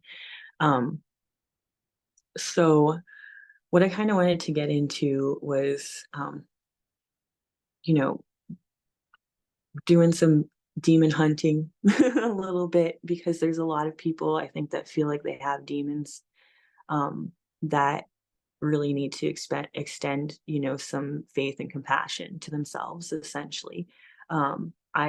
A huge part of why I was also adverse to Christianity and, God and the idea of it, and it was easier, more palatable for me to go into things from a Buddhist perspective, which is a little bit more impersonal in their view of God, I guess, is because I was just so ashamed. You feel like you can't like you're undeserving of God's love at that point. You really do feel that way. And you feel evil. Most of my life I felt like evil and I could not understand why. Everyone's telling me that I'm kind and I'm like generous and blah blah blah blah blah, and like, but it's like in my core all I could feel is like, is that I was evil and I belonged in hell, essentially, and that's a lot of like what they convince us of. So I had mentioned before a little bit about the like near death experience that I had when I was at attending the ritual event with Gates in Washington D.C. when I was a child. Um, that just a quick recap is that it was a near death experience, basically. Like, being uh I had been used too hard, for a couple days, and like I, whether it was drugs or just that, shock and stuff like that, it's like I was getting rushed to a hospital, and they were having to like do shit. It was a very out of body experience to essentially um bring me back around, essentially. And during that event, I had talked with my higher power. I had talked with Jesus, and essentially had asked, um, or he had asked me, if I still wanted to be there. And I had this, and this is the memory that I had to deal with a lot when I was understanding both self-forgiveness and forgiveness of God, and understanding just the depths of evil that are in this world. Is I had this knowing, that the part of me that had to like come out to survive that stuff, like was, the part of my soul that said yes, like, if you have a job for me here and this is part of it, then I'm here, then I'll stick it out. I'll do a little more, And I didn't really understand too much of like the context of that. But I mean, everyone, a lot of survivors know, that we have rough times a lot of times during like the holiday season. It's just like a time when, in my experience, there's like just extra gnarly rituals going on, basically. Um,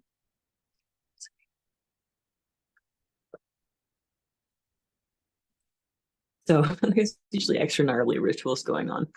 And like I was in my own place, like of trying to find like, you know, like hanging on when you're dealing with flooding, you know, and just it's like your consciousness is merged with everything that's gone on in the past. And, it sometimes feels like white knuckling, really like, and that's part of why I'm so grateful to the community and everything, because it's like staying focused on being connected, being in service is insanely helpful.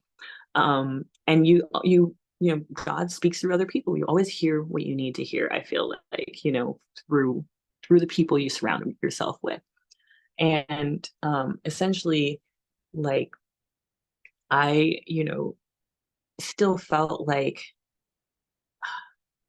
I mean, you can hear it. It's sad. I mean, you can hear it in like Gray and Nathan's voice and myself, like too, when we're talking in the last panel, that you have people in comments that are telling us, that there's nothing to be ashamed of with the stuff that we have done, in our past, that it wasn't conscious, it wasn't willing, but it doesn't matter. It still weighs on our souls, and it's still something that like we can talk a good talk, but ultimately, like, you still feel that shit in your body, in your brain. It's like, it's a lot of grief. It's a lot of like, it's just a lot to deal with, And for me, it's like I'm always striving to see myself the way that, you know, the infinite sees me, the creator, God, the source of love sees me and the world and everything. And when you're dealing with flooding and stuff like that, you're really going to be dealing with a lot of emotions that are very, co-conscious with like how you felt back then.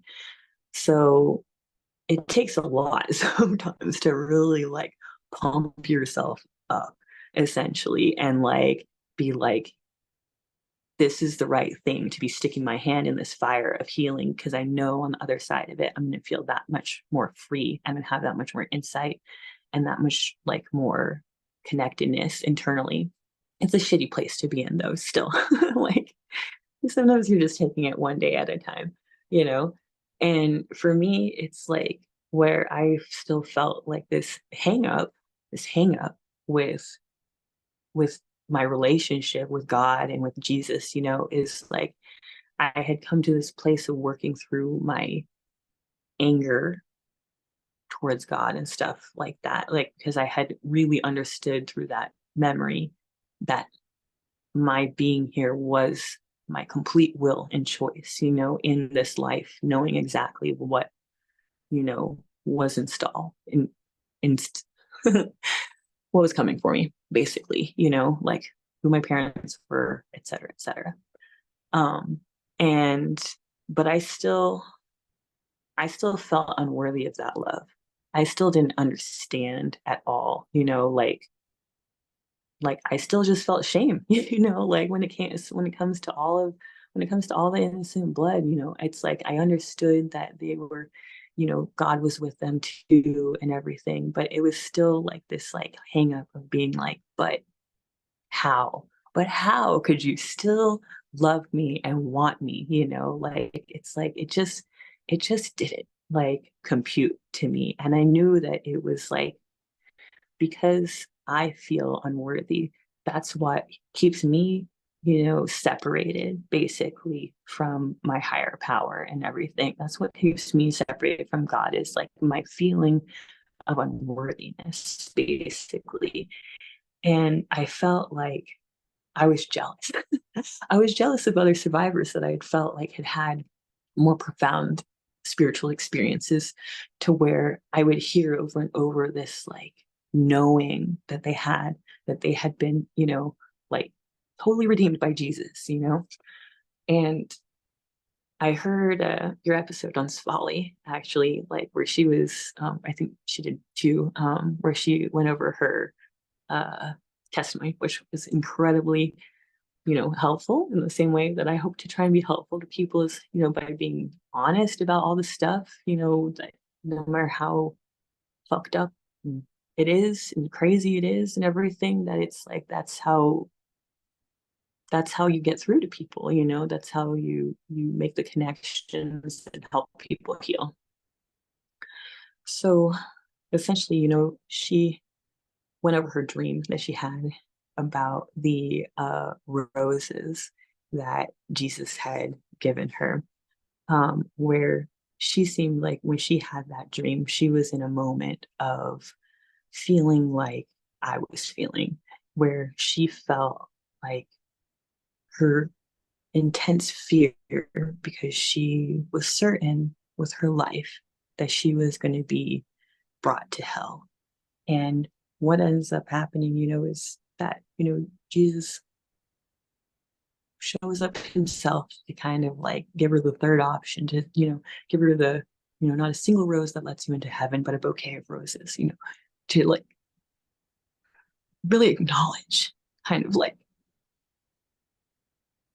the amount that she's done in her lifetime, and like that despite all the pain that she caused in the grand scheme of things, the amount of like goodness she's created, she's here for a job, and that's something that, you know, and I wanted that knowing, basically, like I felt because I was in my own place of feeling all the programming shit and all the unworthiness and all the, crazy thoughts and grief of crap that I'm like processing and everything. Every holiday season, um, that it's like I felt jealous to be honest, because I was like, I felt like I hear Nathan, I hear her, I heard people that like I just felt like had this like knowing that Jesus like was like their savior, was there for them, and had stepped in to like intercede basically on their behalf.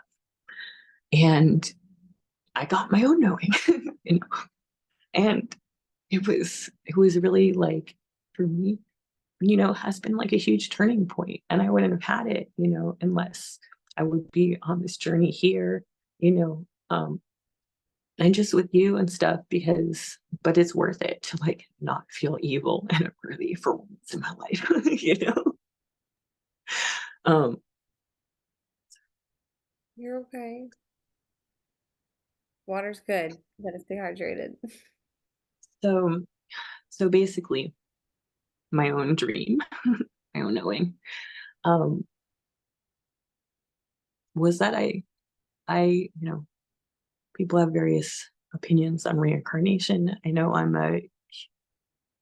don't know. I have my belief in it for sure. And I've had a lot of people that have their own experiences with that kind of stuff to where, our souls have a path to them essentially. And I do believe that heaven is part of that path. And I believe that hell is part of that path.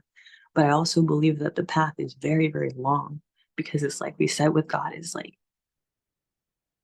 he wants all of us to choose to be with him, and like there's like no crack in hell that he wants to be, left unturned, essentially. Like fucking Lucifer himself in the end is going to come, back to God. That's what's going to happen. And that's the path that we're on. And basically, where I got, and this is where I constantly come back to demons being the theme of this episode, is that I got this knowing, this understanding of my own descent through many lifetimes into hell.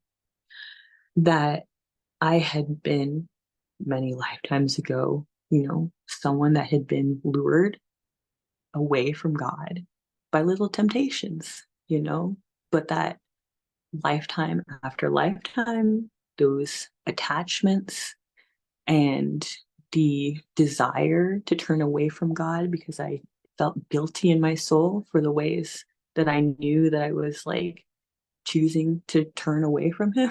It was like a downward spiral, essentially, into is, the biblical term is like iniquity. You get to a point where you don't understand right from wrong. You just choose to believe that God doesn't exist just to permit yourself to run away from your guilty feelings of all the pain you're causing in your life, just by pursuing selfish pleasures and that kind of stuff, into where, it devolved, lifetime after lifetime into, a slow selling of my soul, essentially, to where I was selfish until the point where I chose to double down, and to become one of those people, one of those psychopaths that we talk about. And it got to the point where multiple lifetimes, like I became more and more that. And it's like you're lowering your vibration, it's like you become less and less a part of this world and more a part of the underworld, essentially, until there's no place else for you to go. You choose that, life that essentially at a certain point you die and it's hell. you know. And it can happen sooner for some souls than others.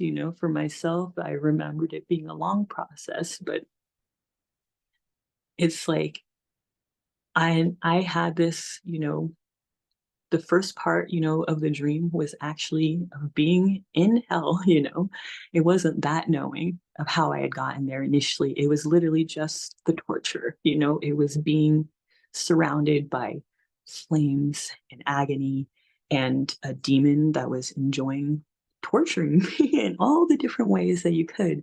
And there's no sleep and there's no time for a little bit of food or rest or anything.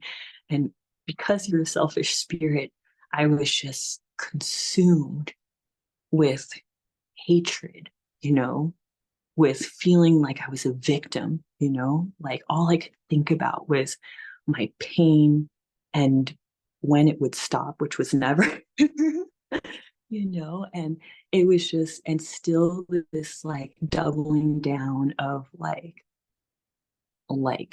I did not cry out to God. I did not even think of that. All I could think about was why I shouldn't be where I was, even though I had chosen to be where I was, through my own actions. And then there was like this point, basically, where it was just like endless suffering, nonstop. And then all of a sudden, just like out of nowhere, like popped into my head, like this little boy that I had hurt in India, basically, and abused, and had gone through a life of homelessness and suffering, And but it was just this first little like glimpse of him. It was this first little like feeling of like, oh my God, I felt a little bit of someone else's pain. Like, and it overpowered my own, and I felt like it was just this moment of just this little bit of understanding of empathy, of being like, oh my God, like I had, basically, like pluck this bud before I'd been able to flower, type of thing. Like I did that. That was me. I chose to do that. And it was it was sad and I felt bad about it. And then it was like once I had that little inkling of him, all I could see was all of them. It was just like this infinite ocean of suffering, just a ripple of suffering, of just the people I had hurt, the people they had hurt because I had hurt them. It was like, and like at that point, I cried out to God because I just wanted someone to help them. I wasn't thinking of myself even a tiny bit, but it was just like, even one of them, I was like, if there's something out there, I wasn't even thinking of God, I was just like, if there's something out there, not for myself to end the suffering I was in, that could just help any of them a little bit, because I felt the pain of it, and understood like I belonged there and that the pain I was going through was like minuscule compared to the pain that I had caused, And like it was like in that moment, I called out to God and instantly he was there, he saw me. Like that's all it took, it's just for me to cry out, even from the depths of hell, and iniquity and all that shit, that that's all it took. And it's like I felt transported to a safe place where I begged for forgiveness and begged for him to help them, and he just embraced me, because like he had been helping them already, and he had just wanted to help me too. And it just taken for me, to reach out basically for that help. And that for me, like, it was like, it was like night and day. It was like a switch had been flipped. It was like he basically told me, you know, asked me if I would be willing to do a job for him, and I said, anything, I was like, if it's anything that's going to help what I did, like, I will do it, like, just because that's all I wanted to do was to be a tool for him and a tool for him helping alleviate some of the suffering that I felt like I had caused, basically. And like, it's like the way I came into this life, this insane life that people can't imagine, was with like joyous, like gratitude to be here, with exactly the way it was going to be, because that's what I was here to do, you know. And I essentially remember, him telling me that there was a point that was going to be the case, but I had to stay in hell until then, but that it wouldn't hurt anymore, you know.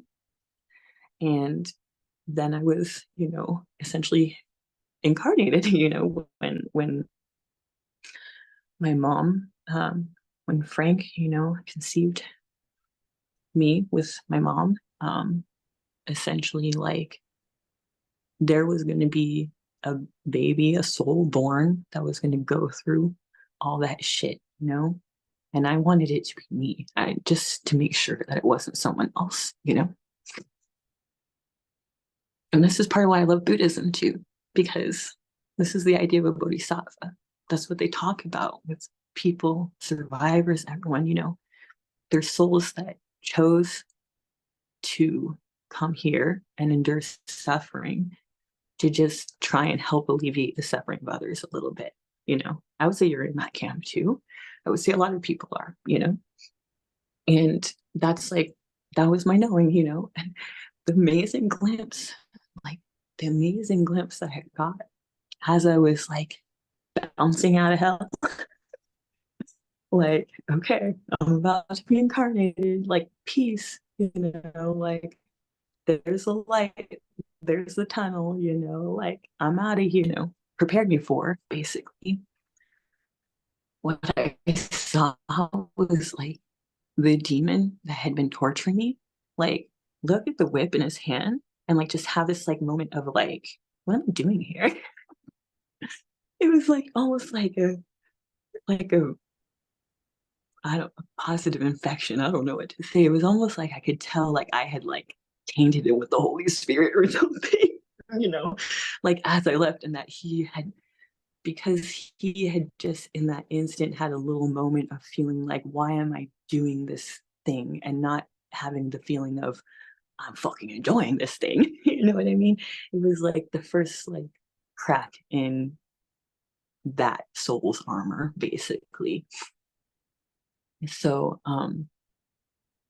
yeah, so I mean, that's really like what I wanted to kind of come on and talk about, was like, for me, it was incredibly powerful, and for me, incredibly healing, like I said, to finally not feel unworthy and unloved by God, to really understand like my relationship with everything, and know that like I was convinced for so much of my life that I belonged in hell, and that's like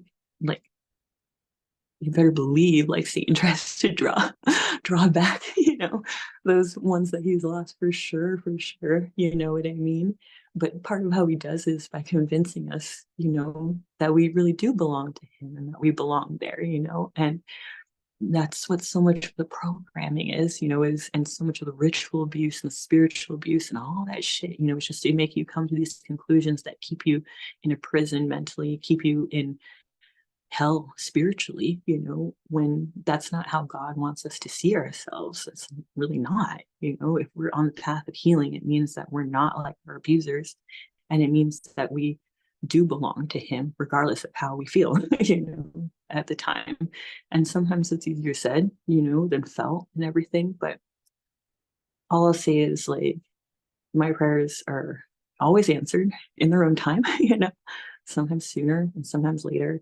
Um, but that I know, like, if you need insight and healing and stuff, like, you know, prayer and meditation too, like, that's one of the things when I was having the worst time flooding, like, I felt like Jesus was like, don't forget what Buddha taught too, because it's true. It's like there are techniques in meditation, just breathing, just of taking time to center yourself, that to me help focusing in prayer and just help to calm, the emotional stuff. So I really feel like any tool in our toolbox, as long as it's fueled by compassion and love, like, we need to break down those barriers, and it's like, I just felt like I need to share like a message of like hope, essentially, for anyone who's like still dealing, with that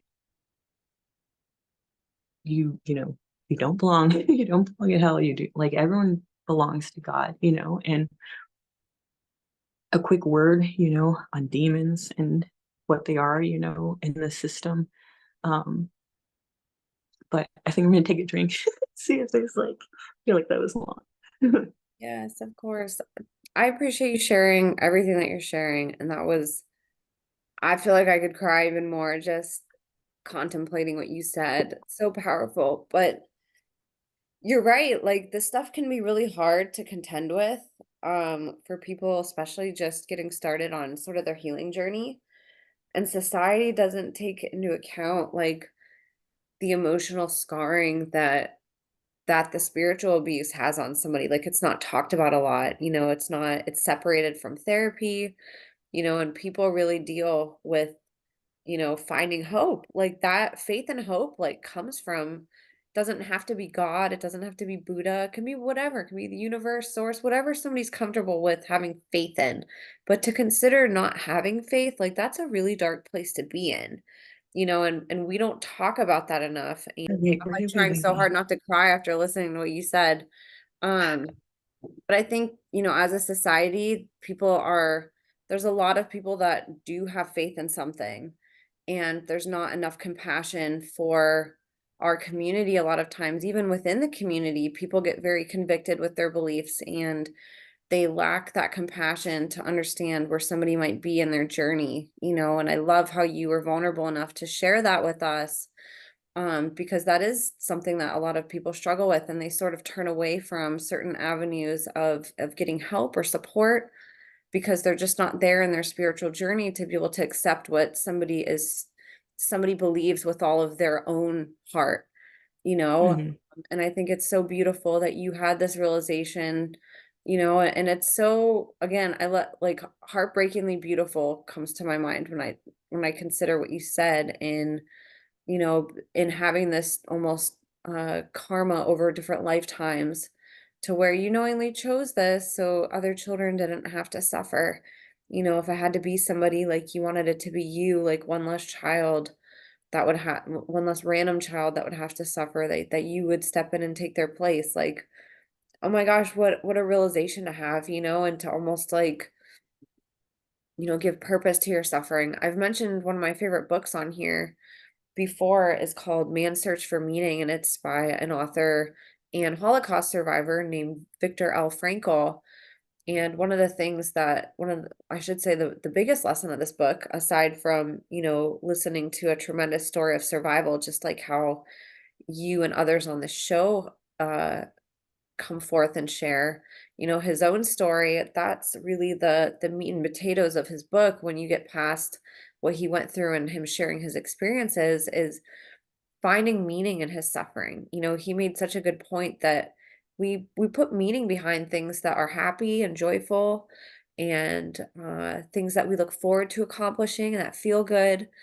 And then with things that we suffer with, it's so much harder to do that because the emotions are so different. They feel horrible. Like, how could there be meaning in something that is just so terrible and so traumatizing? But I think there's a lesson to be learned with that I see with survivors, that when you do that, it creates sort of a barrier to the things that are trying to hold you captive. If you can find something to hold on to, a faith, in a sense, if you can find something that's bigger than what you're going through to live for, then you're more likely to have sort of a positive result with whatever it is that you're trying to do, which in your case was, survive and, get through these hard times. And then contend with the things that you've had to deal with in your life, and I think that that's a really beautiful lesson that you are able to do that you are able to, by God's grace, have a purpose to why you've had such horrific experiences in your life, and why you're still to this day suffering. That's not something that you just heal from overnight, if not even in a lifetime potentially, to get through all the healing. It's such a journey, so to kind of put it in that perspective, I think is really beautiful that, you knowingly chose this, knowing that regardless, the child that was going to be born was going to go through something hard, and like you wanted to take their place, and like be that kid, so it didn't have to be somebody else, and that's such a hard thing to contend with. Like, even I haven't gone through what you did, and like it's hard for me to like even picture that like amount of courage, but I think if other survivors can sort of take that lesson, and like you said, sort of cry out and be like, what's my how do I honor my own suffering? How do I make meaning out of this? There's always a way. And you mentioned people like Kathy O'Brien and Spally, and now like it can be so hopeless sometimes dealing with this and healing from it. But when you look at what can be created from this, like there's nothing else that's going to help change the world than what survivors are bringing forth and the ways that they're able to present how how misled we've been with what our bodies are capable of doing, with how trauma affects us. Like, you guys have the answers to healing as much as you have the answers to the complete opposite, like what hurts people on this planet the most. That darkness and the depth of that deeper than anybody else.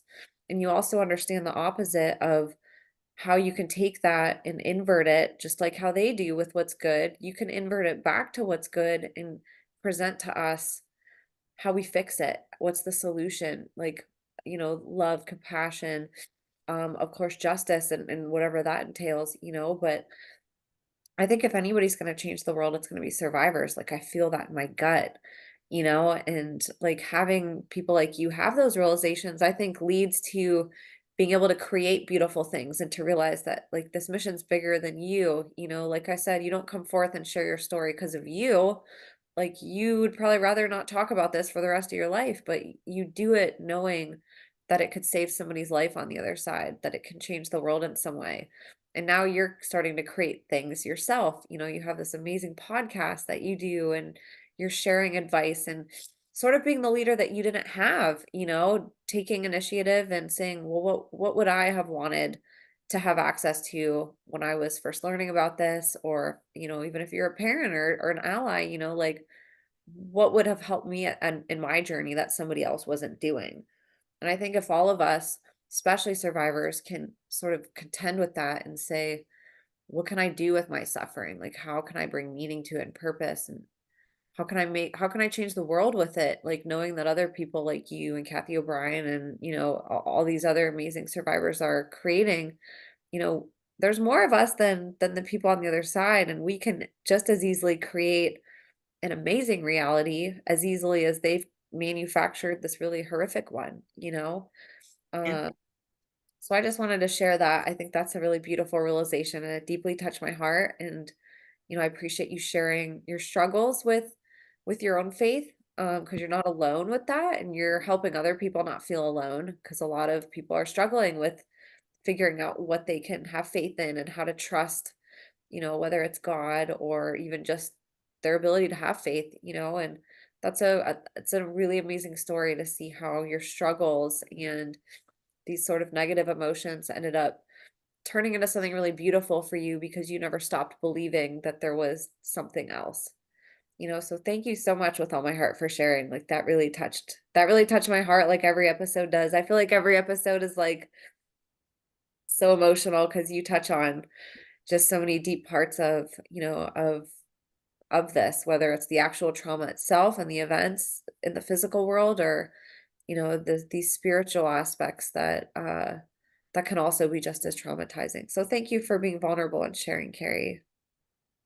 Of course. I mean, thank you for being here. It's really, I think, relationships, it's the way we heal each other, and it's a huge part of it, and I mean, all I would say is like, it really wasn't a spirit of courage that I came into this life with, but a spirit of gratitude, just so grateful to just be part, of like, and that's why it's another message of hope, is just to be like, yeah, like every demon also is going to be redeemed in the end, and we just need to focus on that end, for one.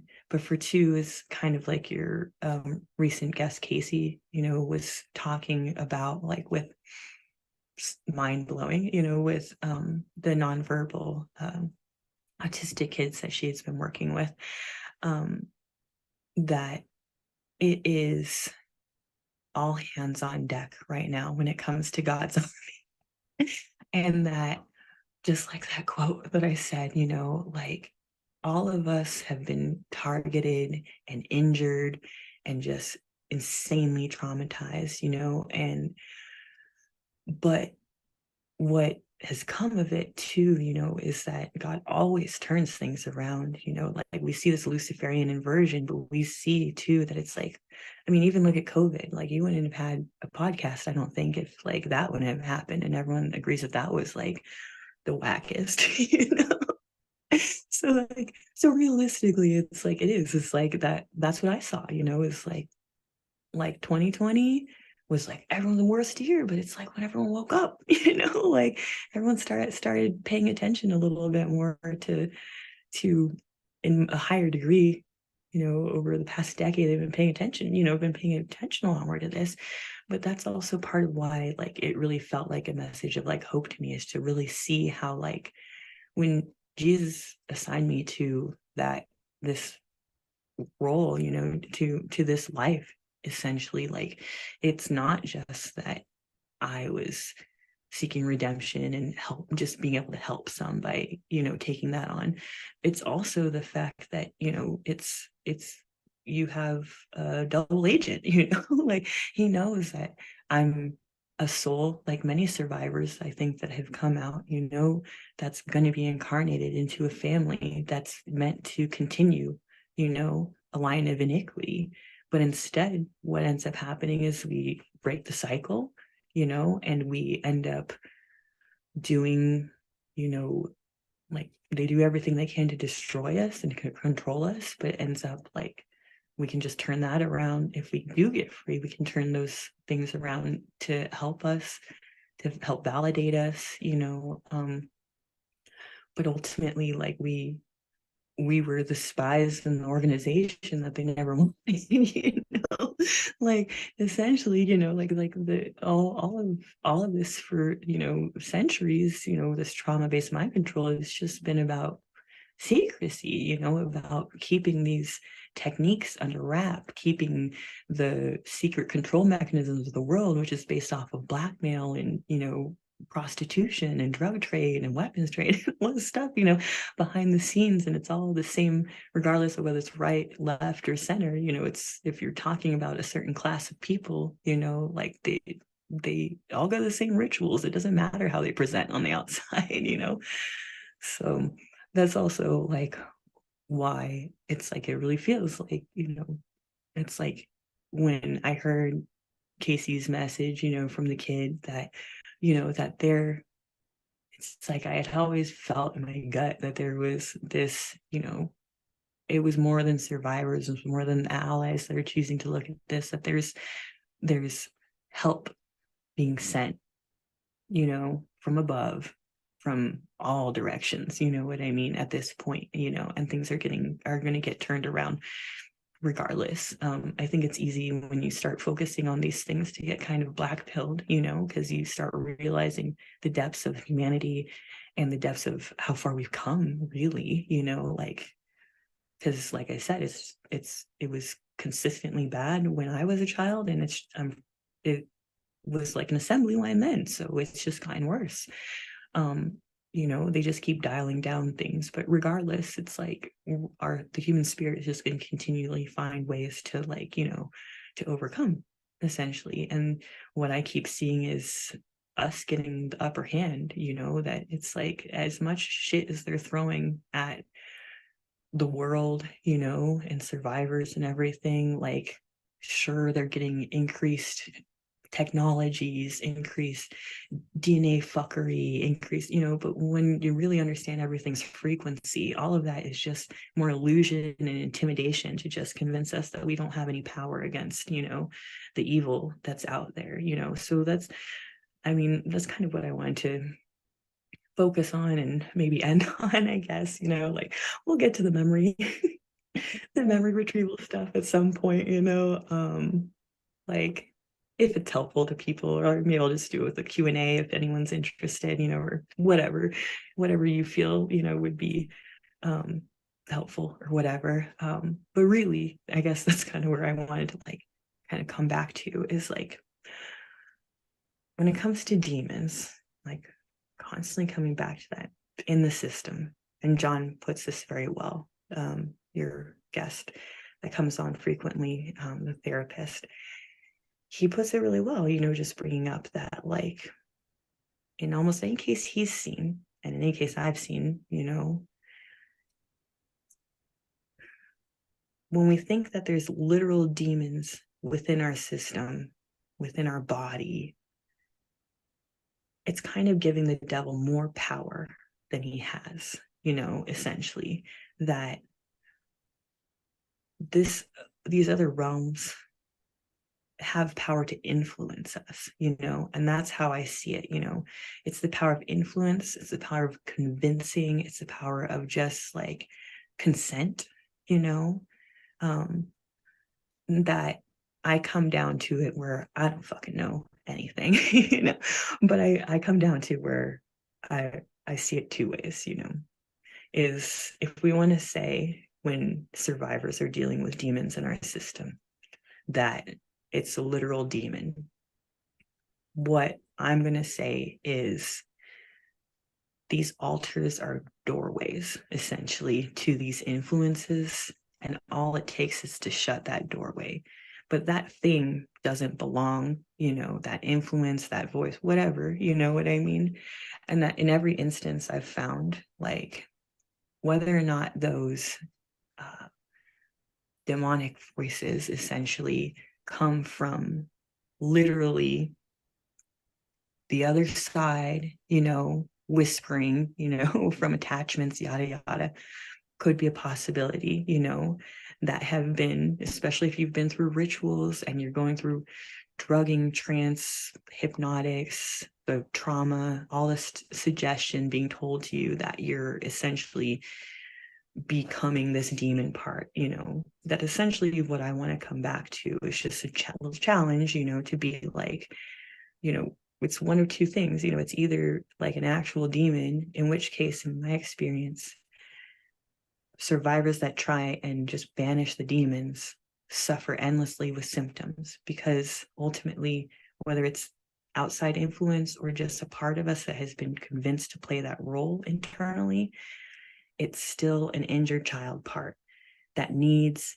this redemption, that needs to be rescued from the pits of hell. Basically, that is what needs to happen. If we as a front, as a whole system, as a one single human being that has all these parts wants to heal our soul, it means that we need to take all the fractured bits and we need to gather them all up, just the way God wants to gather all this stuff into his arms, regardless of how much sin, yada yada, you know what I mean? Like, and that we need to have that courage, essentially, every day, even when it's really hard, to show up, for those most problematic parts, because those are the ones essentially that are the most hurt, that we're carrying the heaviest burdens essentially in our system, and that in honesty we need to feel the most gratitude for, that we are alive today, so that's kind of why I kind of wanted to focus on many aspects of coming back to the demon topic, is that I just don't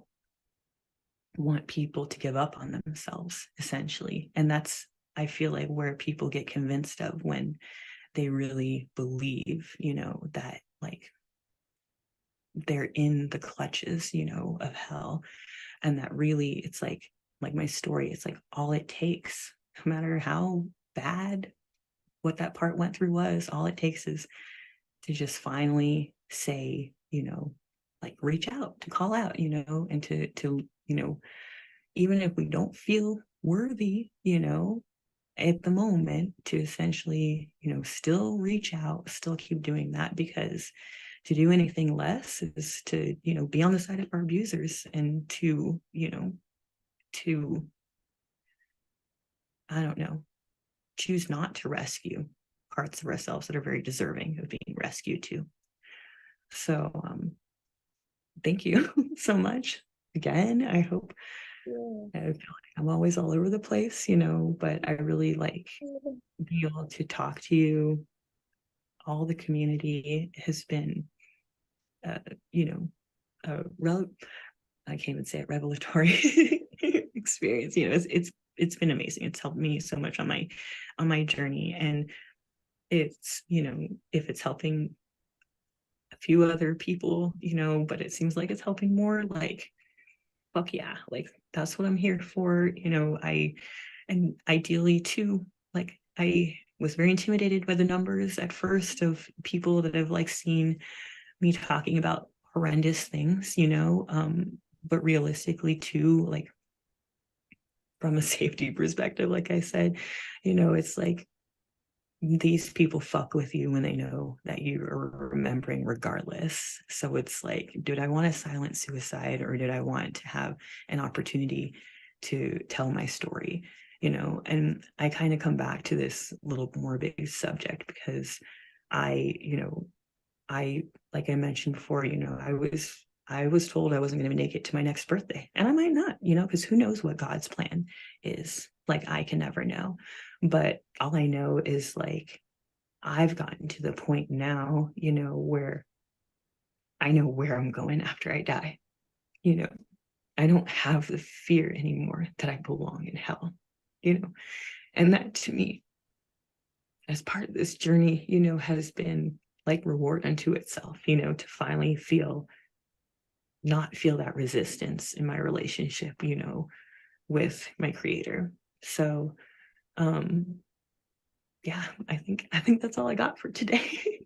Thank you, Carrie. I want to, and this isn't something I've ever said before, so I'm going to try to figure out how to say it. But whenever you were talking about that, for people who aren't maybe familiar with systems and like understand that there are demon parts to where they are called demon within the system, and I Yeah. think there's also this like lack of sensitivity with how we sort of throw these words around. And I've tried to become like more conscious of that too, because you think about like how many ways that we're always saying, well, this is demonic and this person's a demon, and you try to think that like, imagine if somebody took your own name, if somebody took the name Carrie or Emma, like a name that you identify with personally, and like was saying it in a way that was so degrading and so like just looked down on, and like they could spit on that definition of what that word meant. Think about like how hurtful that is. And like I just want to say Yeah. to people, like, I understand that there's demonic like spirits, like there's things in the astral and like spiritual Oh yeah. world that aren't good, right? But like Mm-hmm. we also have to be very sensitive with how we're using these words, especially in this community, and that we're not ostracizing parts of people that have been severely traumatized and that literally saved the lives of people like Carrie. They were like their biggest protectors and like biggest fighters, and the biggest, reason why you were able to stay alive a lot of times in these situations, and I've had like a lot more compassion with learning about this, with sort of like how I talk about things, because if I'm sitting here calling things demons, and like you have parts inside that are hurting and are like hearing this, it can be like so damaging too to like the vitality of a survivor system. And it might not be something that the survivor is even necessarily like aware of that might be hurting in them. So I just, without going too deep into that, I just want to encourage people to like have compassion on how to that we're sort of expressing ourselves, because if we can empower people and like let demon parts be demon parts and like accept these parts of people, as much as we do the front facing parts, like I think we can help heal each other more and like be supportive of the entirety of this movement with, what we're trying to accomplish, which ultimately is like group healing, so I just wanted to say that because it was something that like kind of it hit my heart when like I learned that, and I was like, gosh, like I can't imagine if somebody was using my name in that way and was constantly saying it like it was like this evil bad thing, you know, um, without realizing that like that's just who I am. So Yeah. I just wanted to say that because what you said was really, really important with like having compassion with that. And being grateful for those parts that were the warriors, were the fighters and the ones that unfortunately had to do so much like evil in order to help you and others survive, so just thank you again for helping shine a light on that because it's not talked about enough. Yeah. And I would say that realistically, like I do believe in demons for sure. Like, and but I think that, I guess what I try and focus on is that, at least when we're talking about not entity influence dealing with psychopaths and stuff like that, Yes. who don't are blocked from God and stuff, I feel like there's a lot more demonic involvement there for sure. But I do feel like survivors are, because we have these layers to our system, which is very common, if you have program multiplicity. So layers to your system means that you need guards, you need people, that are going to be the problem parts in the system that are essentially maintaining the walls, maintaining the status quo, maintaining, all of the trauma programming and they want those parts are often going to be interjects, like I very similar to the abusers, or like I was saying, like it's going to be like they're going to choose something that's very intimidating to the system. So I do believe very much in demonics, and that like I maybe in rituals there can be some level of like a doorway opened to that influence, but that is also what I believe like is that, but that also it's a level of like there's no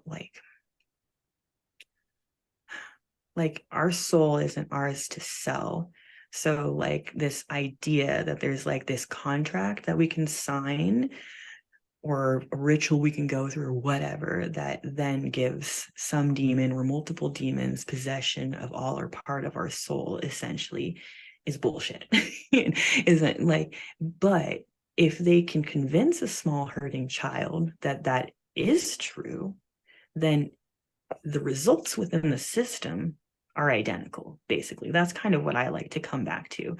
So a lot of times, like, we are, you know in healing, really dealing with parts that are like bullies, and that it's like, but ultimately they're going to present as something very big and scary in the system because that is the job they were programmed to have. And once we can get them to realize that, revoke consent, and realize that a lot of it was just them playing a role, they don't fucking want to be playing that role. They're little kids. They would have rather be, it's like I keep coming back to the bully analogy because it's the same. The bully is the bully because he's getting beat the shit up at home. It's messed up. He doesn't want to be the asshole on the playground, but he doesn't know how else to express himself. And it's the same. It's the same with these parts most of the time, these demonic parts. Like, it's, it is semantics to a degree, because they're demonic because they identify as demonic, and because they see themselves that way, and they see themselves as, like we said, very unworthy of God and all these things. So it's part of why they're going to hold on to that identity, and hold on to that role in the system and essentially be part of the layers that keep the survivor, trapped essentially, really in their own heads and in that prison. So I think that's really like, like you said, it's like, it's so insightful, like, because it's hard. It's like we use a lot of like just a lot of terminology. Yes, I was like all over the place. But ultimately, like what I come back to, is that we can't give the dark side more power than what it has. Like the light is always going to have more power. You can take a dark ass room and have a teeny ass candle in it, and you're going to see fucking everything after your eyes adjust. There's no way to like, the only way you smother a candle is by putting it inside of a box, and it needs to have zero cracks in it, and that's like what we're doing. It's like we were put inside a box, and it's just like little by little we're making cracks, letting the light in and everything. And that's what I come to find is like underneath people's demonic parts most of the time, especially once they get that part to let go of that and choose to let go, like revoke consent if there is any influence, it's always going to be a very, very, very hurt little kid, who went through probably the most shit. Like it was probably your worst memories, basically. Like your worst memories are your demon parts most of the time, in my opinion, because they really are the times where you were, conditioned to offend, conditioned to do all these things, to where you were put into a mental bind where you're like, well, they tell you you're doing criminal activity, you belong in jail too. It doesn't make sense because you're a kid, but a kid doesn't think that way. And we maintain that mentality. So it's like, I want to free all the captives, including like those little demon parts in all like the survivors out there, basically, to be like, yo, like, you're not a fucking psychopath. Like, if you're here talking to your parts, like doing this stuff, so you need to stop believing that bullshit negative self-talk. Like 99% of the time, that really repetitive, horrible, negative self-talk that always puts you into a loop of, self-destruction or whatever is programming. And it's like, and we need to ask questions of those parts. And that's what I constantly tell people is like, you just need to start having a dialogue with those parts. If a part is being very self-destructive and bullying in the system, just ask them why. Like, just literally just start asking them why. Why are they doing that? Most often what they're going to start revealing to you is that they are playing a role that they feel like is protecting the system or the body in some way, because they have been given that role through torture, through handlers and everything, to where they feel like, okay, me maintaining this order and being the bully in the system to like keep all the things in place is going to be the thing that's going to get this body through to the next day, basically. And it really takes a lot. It takes a lot to really like, because those parts, takes a lot to bring those parts into the present, just as hard as this is for us as fronts to understand the intensity of all of our flashbacks. It's the same for those parts to understand how different our current life is, and that is what like we really have to focus on, is that anytime there's problems in the system, you have to just ask questions, let a part talk without any judgment or interruption. And it's going to be childish ultimately, and it's going to be outlandish and maybe really offensive. You know what I mean? Because it's going to be crazy.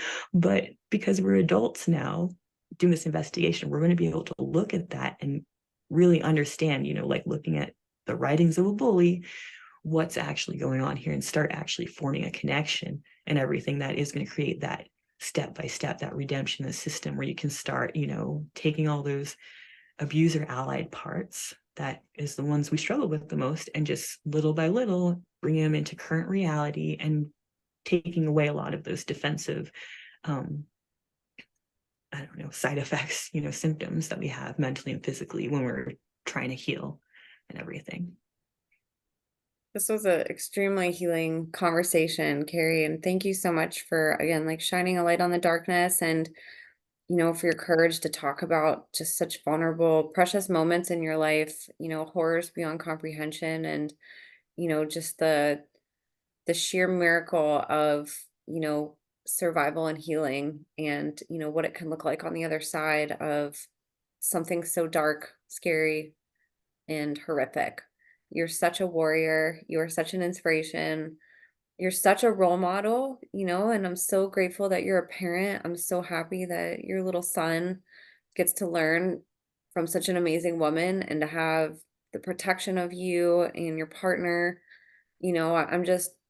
I'm thrilled with everything that you're doing, and I love that you have love in your life. You deserve all of it. You deserve all the support that you've gotten. I'm not surprised that so many people have fallen in love with you just on my channel alone. And I know that that's, just the freaking like very tip of the iceberg of what you're going to experience. And I can't wait to see all the ways that you impact the world, because I know that you're going to have a massive footprint and you're going to make such a dent in the universe. You already are, and I'm just really grateful that when something's on your heart that you choose to share it with us, because you don't have to. And you're always welcome on. You mentioned a great idea a little bit ago to talk about like retrieving memories and stuff. And I would love to have you on as many times as you want to come on. And that would be a really spectacular thing to talk about. Again, not talked about as enough. So I would welcome you back on to share about that and anything else that's on your heart. But is there anything else before we share how people can connect with you? Is there anything else that you wanted to go over today or that you wanted to say? No, I think that was pretty much everything. It was an amazing conversation as always, Emma, and very, very uplifting. Like I said in the beginning, it's like I always come away from this definitely feeling very hopeful. Same. And like, I think people on the other side too, it's like a sigh of relief knowing that you're not alone, and it's hard talking about hard things, but it makes people feel so much less isolated when they hear something and they're like, oh, gosh, me too. I'm so happy I'm not alone, and that's what you do with all these conversations. And so I'd love for you to talk about, All your especially guests. your YouTube, because you have an amazing channel. You've been adding more videos lately, and they're so valuable. And I'd love for you to talk about, sort of the overarching mission and purpose for this channel, what some of your videos are about or what people can expect. And of course, if you're working on anything else and, if you want to give people any teasers as to ideas that you have or things that you're working on. Um, yeah, I mean, so the only thing that I'm really, just working on now is the channel. I think that maybe at some point, I am looking at maybe making like a workbook style book, basically. That this has kind of been like a little bit of like some brainstorming on, to a degree, just because I feel like Kathy O'Brien's book was so helpful for me, really early in healing, just the kind of workbook style one, the PTSD Time to Heal. Um, one was phenomenal.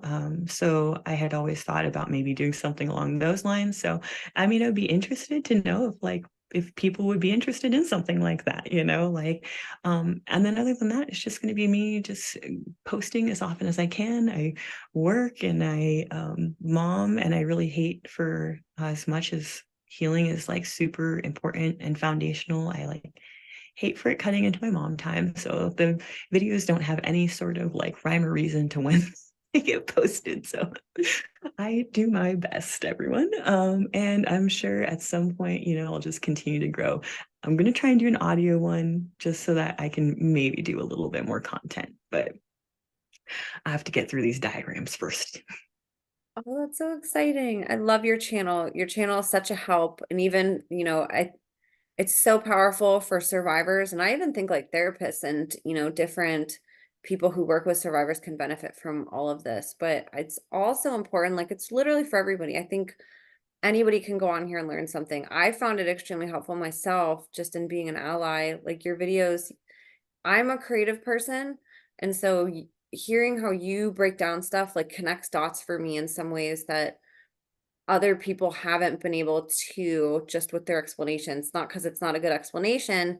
Um, there's just certain things that you have said and brought forth in the way that you presented it sort of click something into place that I've heard a bunch of times but didn't fully understand, and I think just like how you were saying with Kathy O'Brien's book and how it connected dots with you, I think your work does the same thing. Like you have your own unique style on how you're educating and bringing your experiences into this and things that you've learned, and I think you're going to have that same legacy that you're going to get to leave too with people that you're handing this torch off to. So I'm really excited, and it's okay to not have a schedule. Like, you know, I I think on the beautiful thing about social media now is that creating doesn't have to be on a schedule like work does, that we can create when we're inspired and that people are just excited to get to have the opportunity to learn from somebody like you. So just keep doing what you're doing. If it's six Thanks so months much. between videos or if it's, 60 videos in 1 month, like we're gonna eat it up and love it no matter what. And I just want to put my hand up and say that I vote yes on you creating a workbook. That would be so cool. So please do that and like let us know how we can help and support you. I know that that's like a whole, another time suck. Not that we're not willing to do that stuff, but you are busy. So excited to hear sort of, where that goes. And I think you should absolutely do it. And I think everybody on the other side of the screen, I can guarantee is also raising their hand. So it's all of us against you, Carrie. Like you need to do this.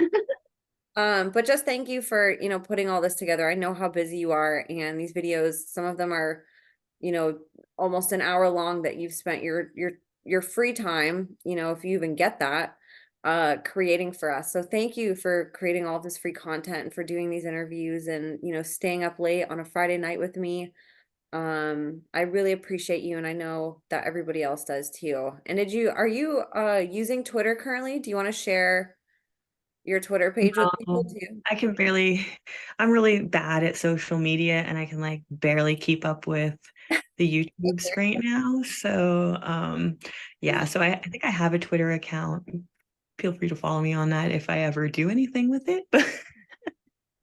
But it So hasn't made it into the mix yet. 100%, yes. And so for now, you guys go connect with her on YouTube. That's the best way you can connect with her. She has her comments on. You guys can go comment and support. Her videos are beautiful. Her art is just phenomenal. And, she brings that into her teachings on here. So please go support her. Having eyes on survivors is amazing. It helps the enemy know that we have eyes on them. And, how she was saying earlier, like, with all this exposure that she gets, even just on my channel, that's pretty intimidating, I think, to people that are coming after her to see how much support she's getting. And that's a good thing. We need to do that for every survivor coming forth and like be an army behind them, because God knows they have an army against them, so we owe it to them to stand by them and to align with them and to say no. It stops Yeah. now. We're done with bullying. We're done with bullies. We're done with people shutting survivors up. Like that era is done. Now is the time for exposure, for coming together, and for finally putting an end to this, and creating the world that we know can exist, a world that's better for our children and more supportive for survivors. So thank you so much, Carrie, for everything that you do and for spending time with us today. An honor having you on, and I always learn so much from you. And, I think I speak on behalf of everybody. We're really excited to have you back next time that you want to come on or the next time that we can do this. Thank you, Emma. Thank you to all your guests. It's the weight of all our voices, really, that is going to make, tip the scales. So thank you. Yes, thank you guys so much. Thank you for supporting Carrie and for, seeing her. It means a lot to me because her interviews definitely touched me. They're groundbreaking in every single way with what's sort of currently been exposed. And she's helping so many of you on the other side feel more confident and not alone. So thank you guys so much for supporting, and I hope that you guys do the same thing that you do with every other episode. Go load the comments up with support. Go subscribe to her YouTube channel and check out all her videos and share it. Her videos are great too for people just learning about this, and there's a lot of people just learning about this. So if you need a good resource, just send her channel and say, hey, start with the first video, work your way up to the most recent, and you'll have a good idea of what a survivor goes through and how trauma affects our body, and to sort of relearn things that have been very inverted in our understanding of our own physiology and psychology. So please go support her, get eyes on her, go load her up with, positive comments, and and share what else you guys would like to hear from her when she does have time to record. That's always helpful as creators to know what you guys want too. And of course, if there's topics and questions that you guys want Carrie to answer on the next episode, drop those in the comments too, and we'll look at those and take that into consideration too for the next episode. So you guys, thank you so much for supporting. We couldn't do this without you. We love you so much. God bless you all, and we will see you next time.